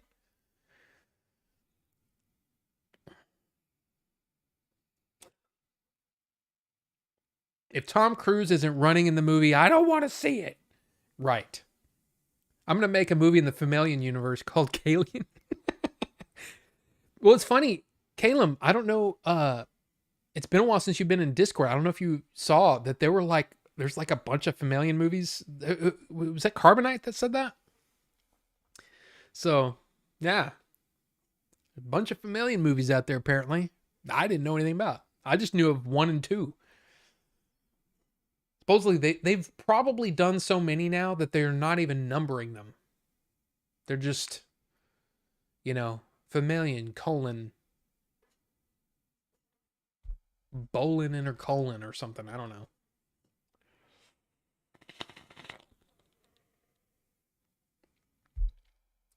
Resurrection. Yeah, exactly. But guys, it's after 10. I got to get up tomorrow and do things. More family things. So, yeah. Unlike a real movie, we are not paying ourselves. So we couldn't devote all our... There's Billy right there. We couldn't devote all of our work week to pre-production. We still had to make videos. I had real work. You had a real job, and Jay has his stuff. Exactly. I mean, now it's a little different for me because I don't have a job and I don't have any money coming in. So basically my focus is I want to make this movie, So I need to work more on getting this script finished because I'm still stuck in this one area and I need to work on it. And I haven't had time. Consider this though, just do another 4 hours. Bucho? No. But thank you. Seriously, I seriously appreciate you guys though. I mean, you just don't know. You just don't understand. You don't get it. You don't get it. You don't get how much it means to me that you guys hang out and we talk movies and all kinds of stuff. But the thing is I love movies. I love making, I've made a movie, helped make a movie. I want to make more. And I hope that, that we'll get to make another one and many more. But there we go. Famana the Armelian. Just do OnlyFans. April will understand. Not sure anybody needs to see that. There's a lot of people out there that have seen way too much of me.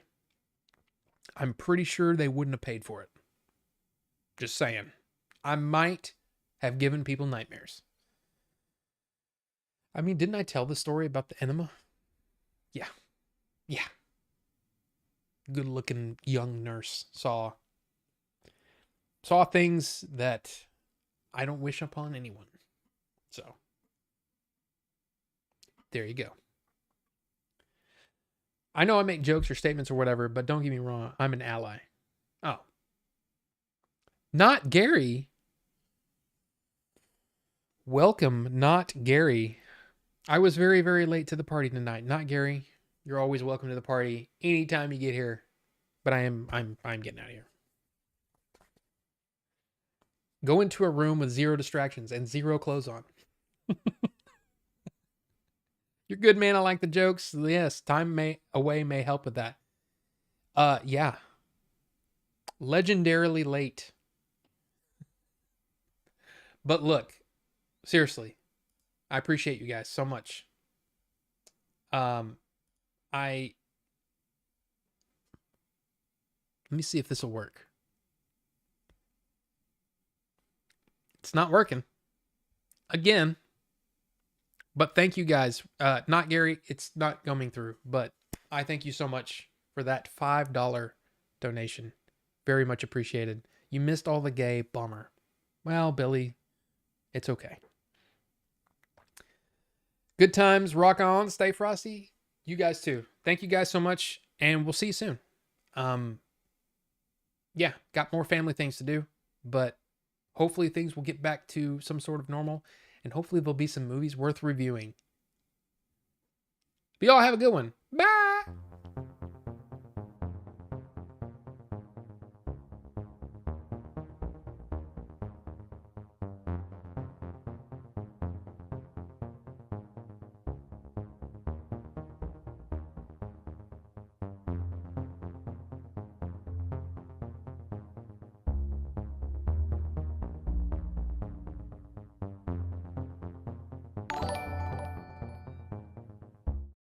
I was very, very late to the party tonight.